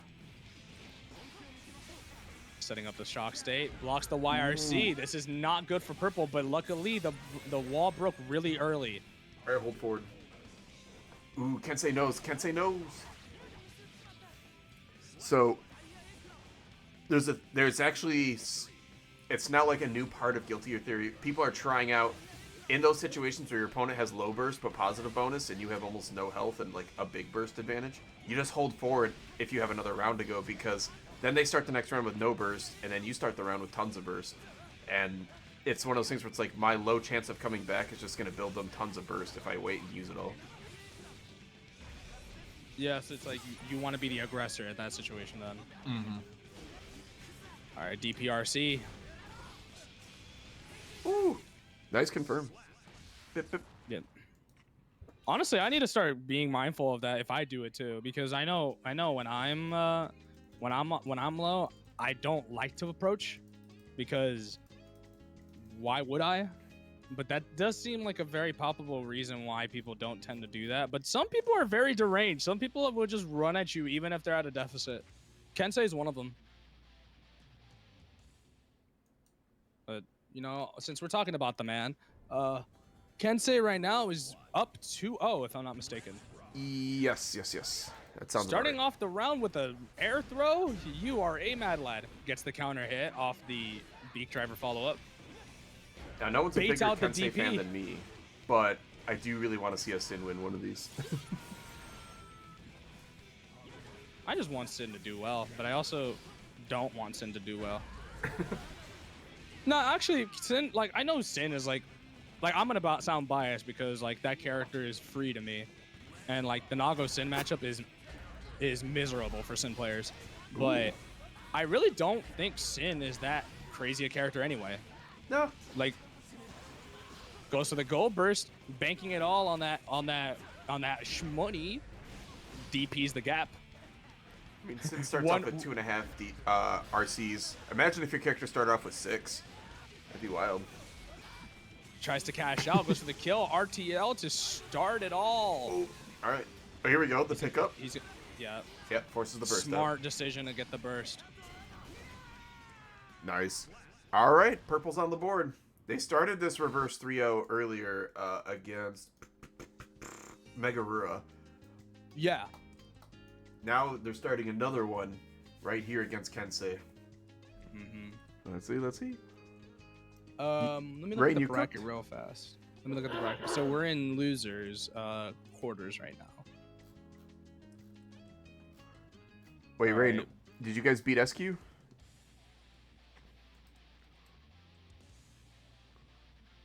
Or how about Jack?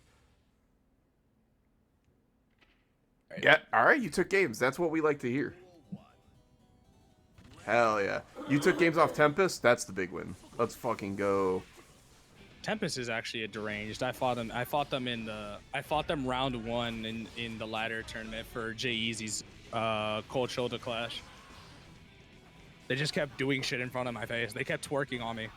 That's how Tempest do. Oh boy. That 5P whiffing was the godsend of that confirmed. Kensei not contesting as consistently as he normally would. Kensei kind of second guessing their game plan a little bit. Alright. Purple needs to chill. Purple doesn't have to do anything to win here. But now they're in a bad situation. Yeah, the rule of thumb, if you have the life lead, why are you throwing it out? Why are you approaching your opponent? Yeah, Throws the DP. God, I hate that. Oh, Oh, that is so disgusting. He didn't even block it. It just went through it. I need a bag. I'll be right back. Yeah, honestly, I want to throw up after that. Alright. Oh, we're Goes eating. for ice cream. We're eating a little bit. Get a little bit of Baskin Robbins in there. 31 flavors. I used to know, is the ice cream, I think the ice cream's meter. Yeah, attention. Yeah. Fish is defense. Meat is offense. attack, and then lizard is health. Lizard's health. I think one of them's burst. Something? No, no one. There's no burst one. All There's right. only 5 food items. Oh. Nice contest. Ooh. Great use of A.B.A there. All right. 5 frame 2P. At 50 burst, that's not bad. That's enough for a big wild assault confirm, for sure. Goes for the strike throw again. He's, like every Sin player so far has been really cheeky and has been really successful getting that gazelle step in there. Kensei buffering the shit out of that DP, looking for an opening. All right. I know that this all right, this is a great place to be if you're purple. Purple just has to put the brakes full stop on Kensei. There it is. Oh, the scum dipper. Go. And Latin America's finest. All Purple right. just bringing himself back on equal footing. Now, this happened on winner sides with MegaRura. We're at 2-2. Purple's got momentum. Can Kensei make it happen? Can Purple make it happen? This is for tournament life. I mean, Kensei's won like 3 of these already. What does Kensei need like a 4th one for, you know? I'd want to be greedy too, honestly. Plantain's like, these people got to stop getting 4. You're going to make me come back. You know, have to put a cap on it. Stutter step. Goes for the setup. Another strike throw. I think Kensei's starting to tell him, listen, young man, this is my game. Let me show you how it's done. Oh, there it is. Oh, boy. Kensei said, okay, we had our fun. Everyone stop. All right. We was having fun a second ago until you started being a little too much of an angry child. Until you started doubting me. Just everyone relax. They think the goat is washed. The goat was never washed. He's clean as hell. Ooh. Is that wall Cashes break? out. Yeah, it wall breaks. The Hell distance yeah. that super covers is actually immense. You should, if you saw the trailer, it's crazy. I'm thinking launch distance. All right, don't spend it. Don't you do it. All right, that's fine. Kensei's defense has been really, really good when it comes to blocking the overhead. Yeah, I had to call that out. If Kensei got some offensive momentum going there, it was going to be gross. Especially Kensei with no calories. finally finding the groove back to contest those buttons at once more. Alrighty then. Purple just has to play a little bit safe and. Oh no! Purple just getting a little too abrasive with their approach, and Kensei just taking full advantage of that. So, did you see? Purple had like 48% meter, and it was like, I just need one more dash and then dash back, and I'll have 50, and then I can just start some nasty, mean offense. And then Kensei's cracked because they can react to hoof stomp. I can react to it too, but Kensei's disgusting nonetheless. Anyways, continue. Yeah, no, I mean, A, that's true, but B, and I was like, oh, that was one of those things where Purple had, honestly, a really smart and really good idea, but, yeah, it has been a minute, not since Danny. Against Kai, it's like, sure, you could probably get that, but honestly, it's just such a huge risk. Because I get what the game plan is, right? Get that meter, get something going, and you have a little bit something worked with on offense, but in a situation like that, we gotta understand like the danger zone for Kai is immense, and you'd be surprised how immense that danger zone is. You don't want to take too many risks in that zone, and unfortunately, Kensei he did. saw that meter too. Kensei saw the plan, was like, wait, they're gonna come forward right now, and then they took advantage. Yeah, Kensei getting into another scuffle though. Now we go from the aggressive child to the overbearing crack addict.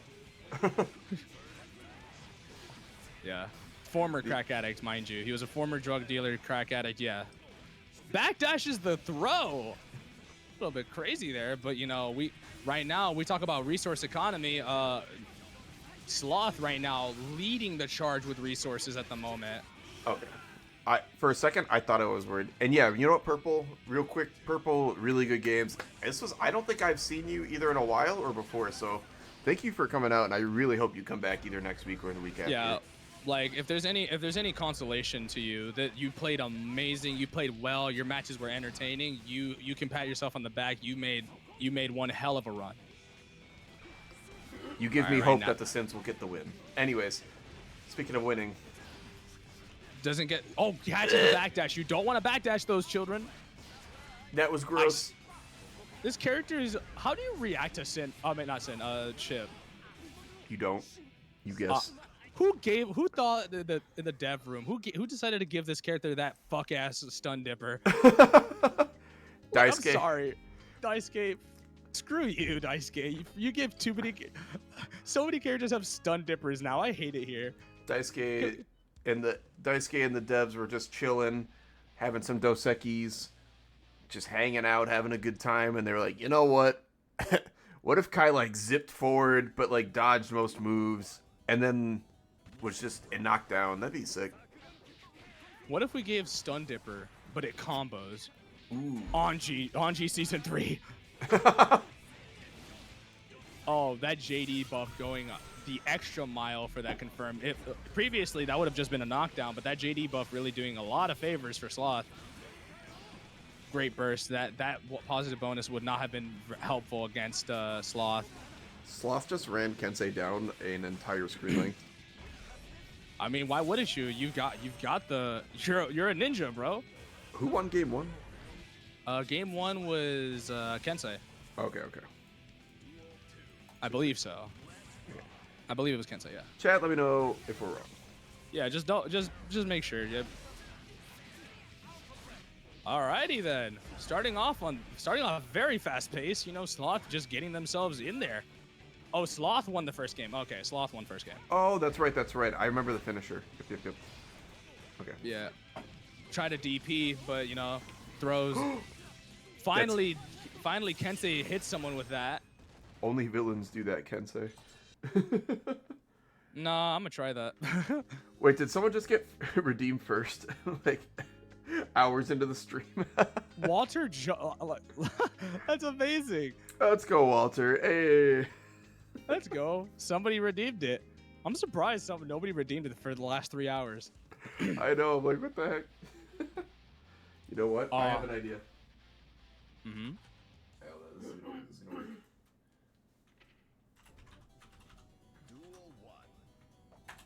Alrighty then, Sloth. Wait, how are you gonna answer back to this? Just throw us out the raw 2D. Runs up an entire full screen length. Baits out the DP. Or, matter of fact, Kensei just getting a little trigger happy with his DP. Oh boy. Yeah. Alright, nice wall break. This is really good. But, again, Sloth, with a lot of resources to burn, has burst on the table. Cross up 5P. Alright, now it's looking really, really good for Sloth again. Burst right at the most pivotal part of the match. Alright, now these two are equal for resources. Oh boy. The conversion. That was wild. Yeah, I still remember the days when people used to think this character was bottom 5. I remember those days. Those are some good ass days. Yeah. When his fireball was punishable on hit. Yeah. Kai is just so bad. Like, how does Kai do anything? It's crazy. His mix is bad, except he doesn't need mix. He just wins neutral he and has does a full 100 combo. risk. Oh god, you're screwed here. That's not good. You're a Twitter clip now. Oh god, you're a Twitter clip. Oh shit. Oh no, the Chipp All players right. can't escape the Twitter clip allegations. I'm gonna do it. Somebody clip that for Kensei. Somebody clip that for Kensei, please. We Who- gotta keep the culture going. I don't remember who used to say, but somebody used to be like, somebody clip that. I don't remember who said that though. Shit. All right, I'm gonna be that guy. Show that damage on someone other than Chipp. Show the damage on not Chip. This character's messed up. They have TODs. All right, do it not on Chip. You know what? I have a better one. Do that combo facing left now. Ooh, Try to I bait like the the burst. burst. Sloth being a little cheeky here. And you're still in a good position there, right? Yeah, he's still in a very good position, honestly. Like, yeah. yeah, the life lead, like the points lead is not the greatest in the world, but you know, Sloth has done pretty good so far. Now, this on the other hand is not a very great position to be, regardless of resources. All right, burst is almost on the table. All right, I like the YRC. Kensei trying to keep the burst off the table as long as possible, gets that 6P out. So remember when we were talking 6Ps in the best in the game? Oh yeah, Yeah, the second best one, I would say, uncontestedly, is definitely this Kai Kisuke character. if it wasn't for season 2 introducing different mechanics and stuff like that, like season 2, like later on, where they homogenized the upper body info start times, Yeah. Jacko had arguably top 3 best 6Ps in the game. Yeah. And now she's still like top 5 for sure, but Yeah. this Kai character has second best for sure, and especially when you think about like in context of their kit, yeah. Yeah. Ino's got because, third or like, fourth, yeah. If anything, I would argue before Testament, Jacko had the best 6P because their upper body info time just started like 2 frames faster than everybody else's. Yeah. And then if Like- they got bored, they could do 2K or 2D instead to erase all their upper body. And then there was Ram because for some reason, like against Burst, the upper body invul activated so like the way their upper body invul activated is that they were so low to the ground, so they just beat Burst.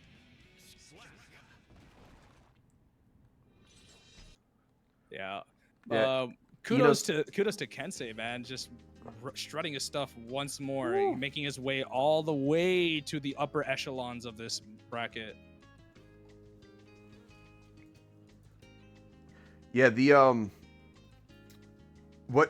know what? Shouts to Sloth. We haven't had too many chips come out. The chip population is the chips are an endangered species, but big good games to Sloth. And you know, I love actually watching Chip. It's so, and honestly playing against Chip, I don't get me wrong, Faust vs Chip is not a fun time, but there's something about the matchup that makes it feel like, yeah, you know what? It's still fun. Alrighty, Lakey pulling out the Slayer now. All right, this is gonna be interesting because I've heard some rumors so far that this is a troublesome matchup for Slayer.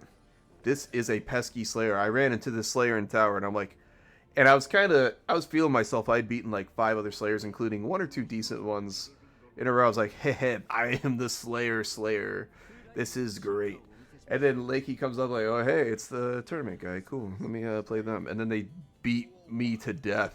I Now, died. Starting off with the low, getting a little groovy off round start. Oh yeah, Gets that counter hit 2D. Lakey's got the dash he got jump hit by the cancels. fireball. He said, "Screw this! I'm gonna throw my punches out anyway." That's one Opposite thing 2H. the Lakers struggle with, but if you need help with like Slayer neutral, learn your dash cancels. When you jump, you can jump out of the dash cancel and get so much forward momentum. Yeah, that's a really important skill to know. It's not the most pivotal skill to have, but it's very good to know. Yeah. Especially if you're trying to get max range punishes with K Mappa. Mm-hmm. Yeah, because it goes from turning a half screen move into a 90% screen move. And it's +3. Icky. Yeah. Oh, See you right saw there. it there. Yep. Yeah, you saw it right there. Yeah, But- that would have punished if he was just a couple frames slower. The working man's Fafnir is so base. No, I refuse to say that they're working for it. Nah, they work hard for it. Come on. It's like, That's like calling Akuma the hardest working man alive. Don't give me that shit. I mean, Akuma has no health. What's Akuma supposed to do? He got very greedy there, Kensei did with the burst bait, and Yeah. that might just prove to bite him in the ass there. But Oh. you know, Kensei is a demon, so he doesn't care. All right, equal life. I love how you said equal life, knowing what Slayer is. Exactly. blocks the cross up. It's like one counter hit, and that was a dead Kensei. But Kensei's alive and takes that route. First match in. All right. It looks for me, in a situation like this, I definitely would not want to deal with a character who just plays fundamentals very well like Kai does. If I'm playing Slayer versus Kai, I would definitely make the switch. But we've seen Lakey stick to a character regardless of whether or not things will go well. So we'll see if they keep the Slayer, and it looks like they're gonna stick with them. Yeah, Lakey's been putting a lot of work into this character. Lakey really likes this character. And, I mean, like I said, a character who has a lot of strengths, a couple weaknesses, but just turns the entire concept of risk-reward on its head. Yeah, it's As soon as he gets the hit, it basically just throws the entire flow of the match like out of the window.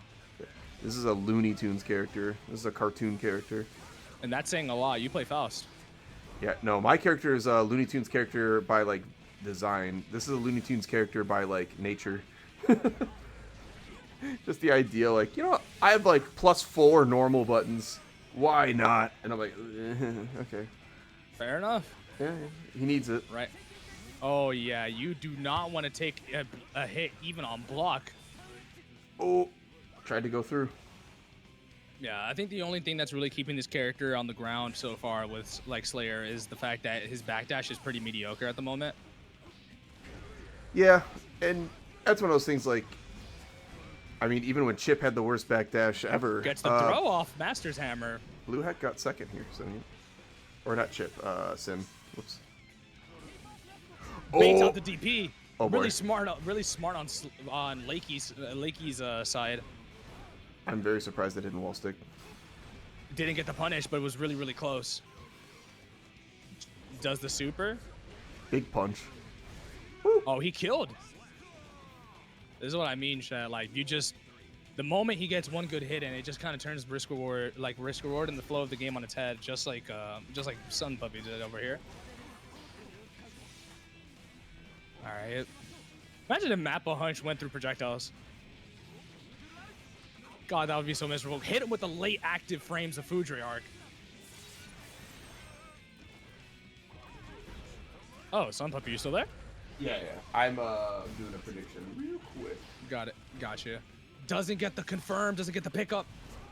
Unfortunately, just mistimed it. Just very, very advantageous in this situation. That's a dead character. He goes for the last horizon. Give me that neck. Level with a big ass love mark to show you off to Sharon. Yeah. Ooh. I do love that super. I was gonna play. Super's awesome, man. Yeah, I love a character with a big punch super, especially two of them, and Slayer's super cool. I started like kind of messing around with Slayer and poking around, and I do like Slayer, but then I realized I already play Azrael in Blaze Blue. This is like double Azrael without weak points. Well, Slayer came out first, so there's that. Yeah, that's fair. But I was like, you know what? I'll stick with the Leo game plan. It'll be fine. Faust Leo, what a cool. Nice IB. That actually makes it so much easier to punish there. Mm-hmm. Yeah, it turned it from plus to -2 then. Ooh, One time the fucking 2H buff really makes a difference there. I'm sorry to curse here, but No, chat. curse. There's just some times where you just kind of are more befuddled more than anything. That hitbox on his 2H originally would never have hit if it was exited or before. the double shift into command grip? Gross. He's like, where am I going? Where am I going? Here I am. Oh, he's just like, oh, you almost had it. Yeah. 2H is a button of all time. It is a button that makes me hate life. Nah. And that says a lot. That says a lot about me as a person too, because I play Nagoriyuki and I have 2H. I have the 2H of the gods. I love how Kai always has like the custom combo creation tools on. It's kind of cool. It really is cool. I think his whole shock state game plan is really, really awesome in this game. Me too. I think it's amazing. He didn't get the confirm, instead went for the Oki. Ooh, nice backdash. Oh. Kensei not baiting the burst this time, but he still gets the kill anyway. Nope. Oh, he doesn't. This character is healthy. That's a healthy character. He actually, you know what's crazy? To those who don't know, Slayer has more health in this game than any other game of Guilty Gear. Oh, he might just kill here. Oh, 2H of the gods. Just do it again. Why not? Husky little fella, yeah. All right, Lakey's up to one. Yeah, if you guys really want to have a fun time and just laugh at something, look at Exert 2H versus Exert and plus R2H for Slayer, and then look at Slayer 2H in Strive.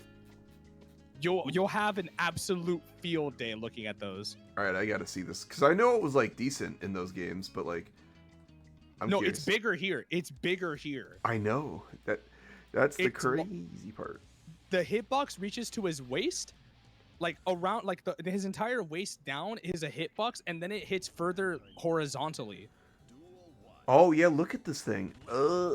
It's not like darn wrong. I would still love to have this from Xrd, but like, ooh, nice conversion. Lots of screen carry. Hits up with the. This is the first 6K I've seen from Slayer all day, or at least that I remember. Hits it with the 2H again. Wall break into super. Hit Lakey, him right in the pelvis. Lakey uses 2H like he's trying to make you feel bad. Like, why'd you... Backdash the Master's Hammer. I hate that button so One more time. goddamn much. For the fans. Oh, nah, punch. My adoring fans. His fans being shown. And me. Slayer's so cool. God damn it. Alright. God, that button is such a war crime. I System. Dice shoot that button, please. Shrimply punish him. Yeah, so we mentioned it earlier. You brought it up. You made a really good point. The dash cancel, the forward dash cancels. So originally, to those who don't know, like Slayer had a mechanic called backdash canceling, or BDC, and the way it worked is he did his backdash and he jump canceled in the early animations of his backdash, and he used a special. He would have an invincible special move. They took that out of the game, but what they've done for this game, and however, is if he does forward dash cancel, if he does forward dash and he jumps and he does a special cancel, he gets a little effect that shows he did a dash, and he gets extended range on his special moves. So how he was able to get those like strike throw situations off BSU is because he did forward dash. Exactly. But with that, Kensei's going out at third, but nothing to be ashamed about. This was a dense bracket, a dense week. I mean, the losers bracket run, Kensei's had to go through Lucasio, Zavi, Purple, Sloth, and then Lakey. It's like, oh my god, you could pretty much pick any of these people for top 3. Yeah, Kensei had one hell of a stiff top like run to top 8. In all honesty, like it was not easy, and the fact that most of these sets went to the wire too. Like Kensei had a very tough field day of it today. For sure. I'm gonna grab MegaRura here. Oh, MegaRura's already here. Sweet. Yeah. In all honesty, though, Kensei did amazing. I want to shake Kensei's hand, but I also kind of hate Kensei. Not actually, but like I hate playing against Kensei. Is the Envy command still the Kensei pasta? Let's see. The Envy command right now is... Envy's account got suspended? No! Oh, what? yeah, they got suspended a while back ago, which sucks. No. Yeah, I forgot. You know what? It might be for the best, honestly, for Envy and for everyone involved. Oh, Kensei, wait. you know what you do to me. I love you, Kensei, but sometimes screw you. I love you though, Kensei. It's all love. Oh, you try to be cheeky. You try to be cheeky, Lakey. MegaRura will not take that lightly. Let me look at the bracket real fast. This is grand finals. Losers. Oh, this is grand finals. All right. Big old grands. Alrighty then. There we go. The Envy command with the Kensei copy pasta is in the Discord. Kensei, check out general chat in the Discord if you want to see it. I'll definitely take a look at it if you can tag me in it. I can do that. Appreciate it. Lakey right now being a little bit apprehensive about getting the first negative warning. It's still going. And just to rub salt in the wounds, he hits up with the super. And that's Japanese guts too. That's oh my gosh. Yeah, your guts got rearranged with that one. Sorry, Baiken. Yeah, MegaRura took the first set against these when they first fought Baiken Mirror, but right now it looks like Lakey's trying to take some form of change with it with Slayer this time around. This time wanting to take a little bit more of the damage approach. 6P the Kabari. Oh my gosh. one of those things where Lakey's Oh. got the Baiken knowledge already unlocked, so it's just one of those things where it's like, how do you gotta How do you beat fight someone Slayer? Exactly. Yeah, how do you beat a character you barely know anything about? All right, get that little jab in, secure a little bit of damage. Sometimes you just gotta get that little bit of damage, gets that BSU off of the dash cancel. Universe.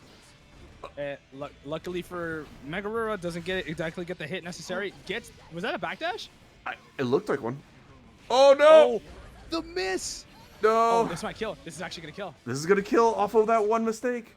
Just a little bit of luck. That was 2 situations where MegaRura got really, really lucky. First it was the dash cancel into JH on accident. That was supposed to be BSU. I know it was.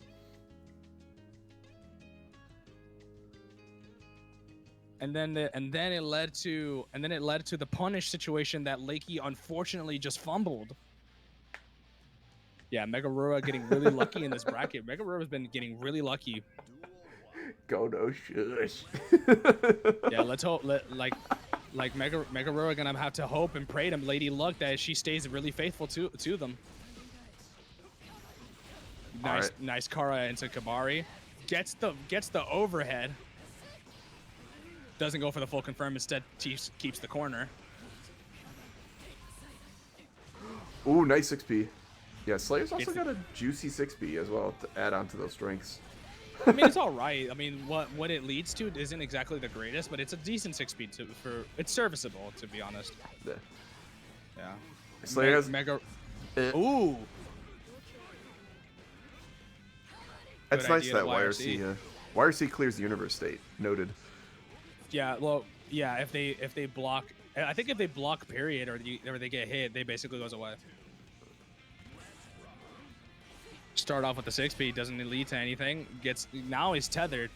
He's a faithful man, Baiken. Don't do anything frisky now. Oh boy. Slayer just telling the Japanese woman, "Unhand me, heathen. I am a married man. I'm spoken for." Please. I love my bets. Oh, and then I have my roommate. Gets the cross up Yozansen just from such a deep air dash. Misses the spacing for the tatami, but luckily for Lakey, he had a little bit of life. Just unfortunate that Yozansen really doing a lot of work. And with that, Yozansen, MegaRura is on tournament point. Lakey's got a reverse 3-0 to reset the bracket, and that way we can start again. Don't understate the competitor skill. I do apologize if it came off that way. I am trying my best not to. That's not my intention. No. I think. Oh, I like the switch. Screw it. Oh, the choker has logged. Okay, it wasn't referred to me. Okay. Yeah. Oh, they switched to Asuka. Okay. Yeah. This kind of does help a little bit. I mean, Baiken have notoriously having to work a bit in mid-range against some of the cast, especially with the changes that they've had this season. This might be just the change that Lakey needs right now. Lakey's like, get this Baiken away from me. I don't want to deal with them. Yeah, this is not a great matchup if you're Baiken, because the screen control already sucks to deal with. Yeah, defensively Baiken is a little bit sound, but what do you do against projectiles? Oh my. Uh-oh. It's time for the Twitter zone.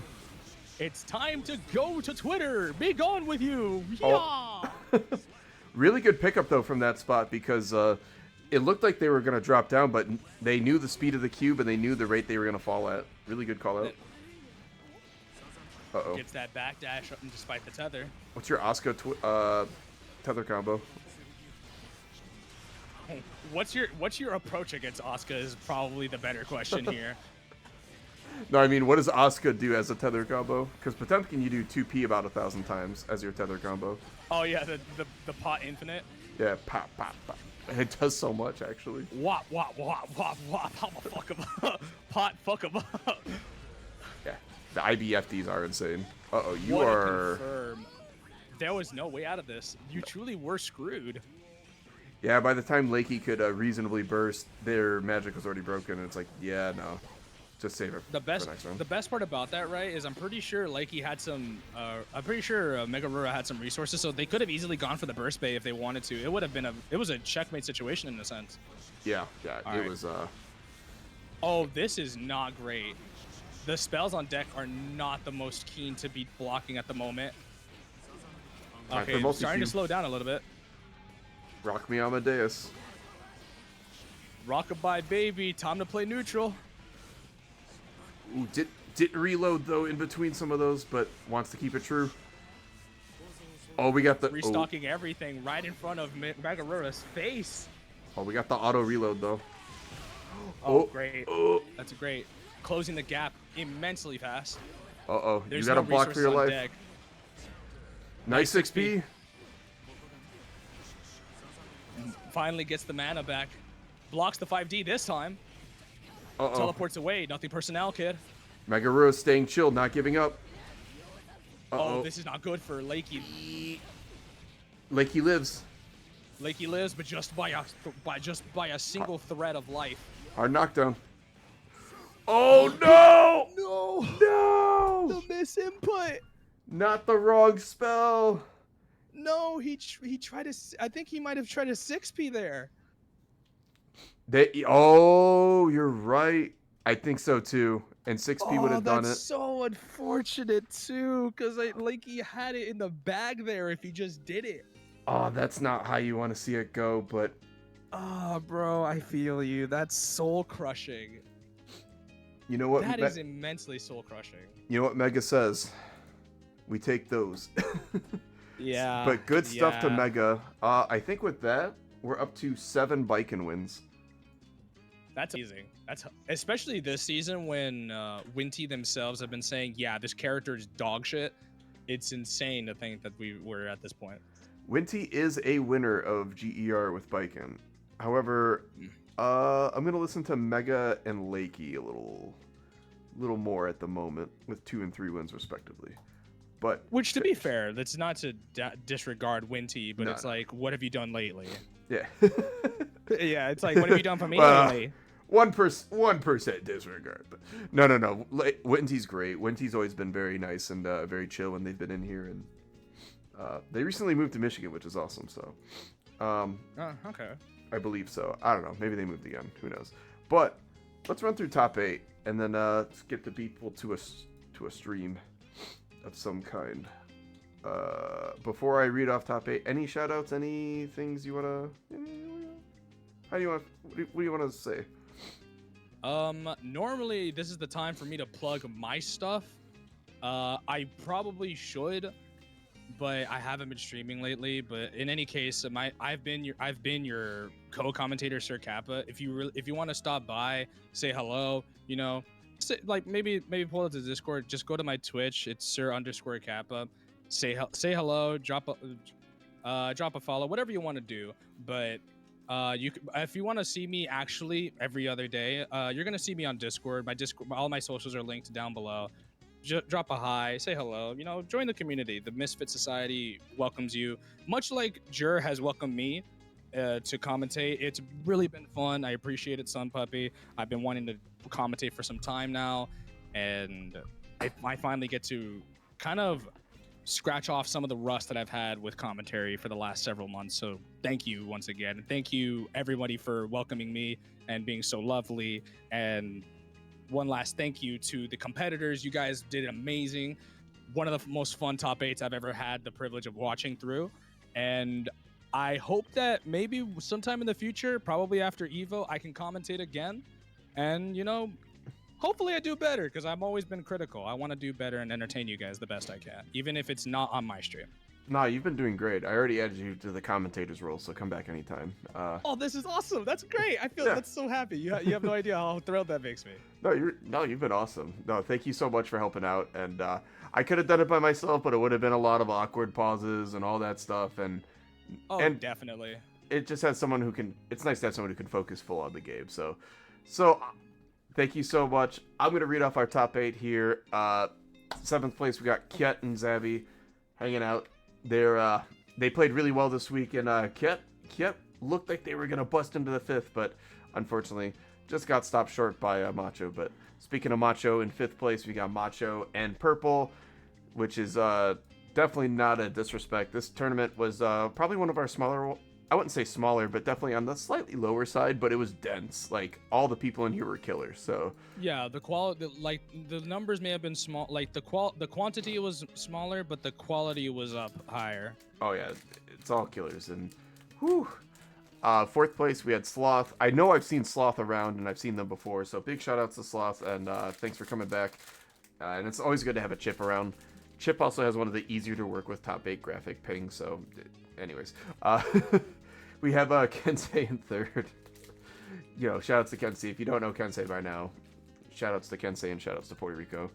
And then Lakey in second. Lakey's been around forever and ever. And then MegaRura taking one of the few people to take back-to-back GERs. Not many people have done that. Suicune, Kensei, and a couple others off the top. And I think Plantain. And I think there's maybe one or two more people who have done it. But yeah. So big shout outs to them, and also big and rare accomplishment. Nobody's ever gotten the three-peat though, so I don't know. We'll see. Maybe Mega can do it. I don't know.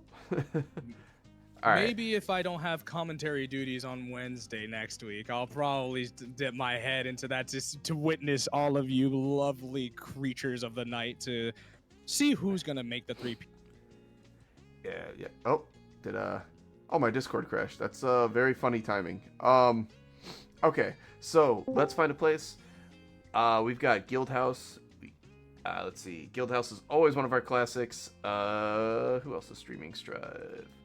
Aaron DeMac is streaming Strive. They did really well at CEO. Oh yeah.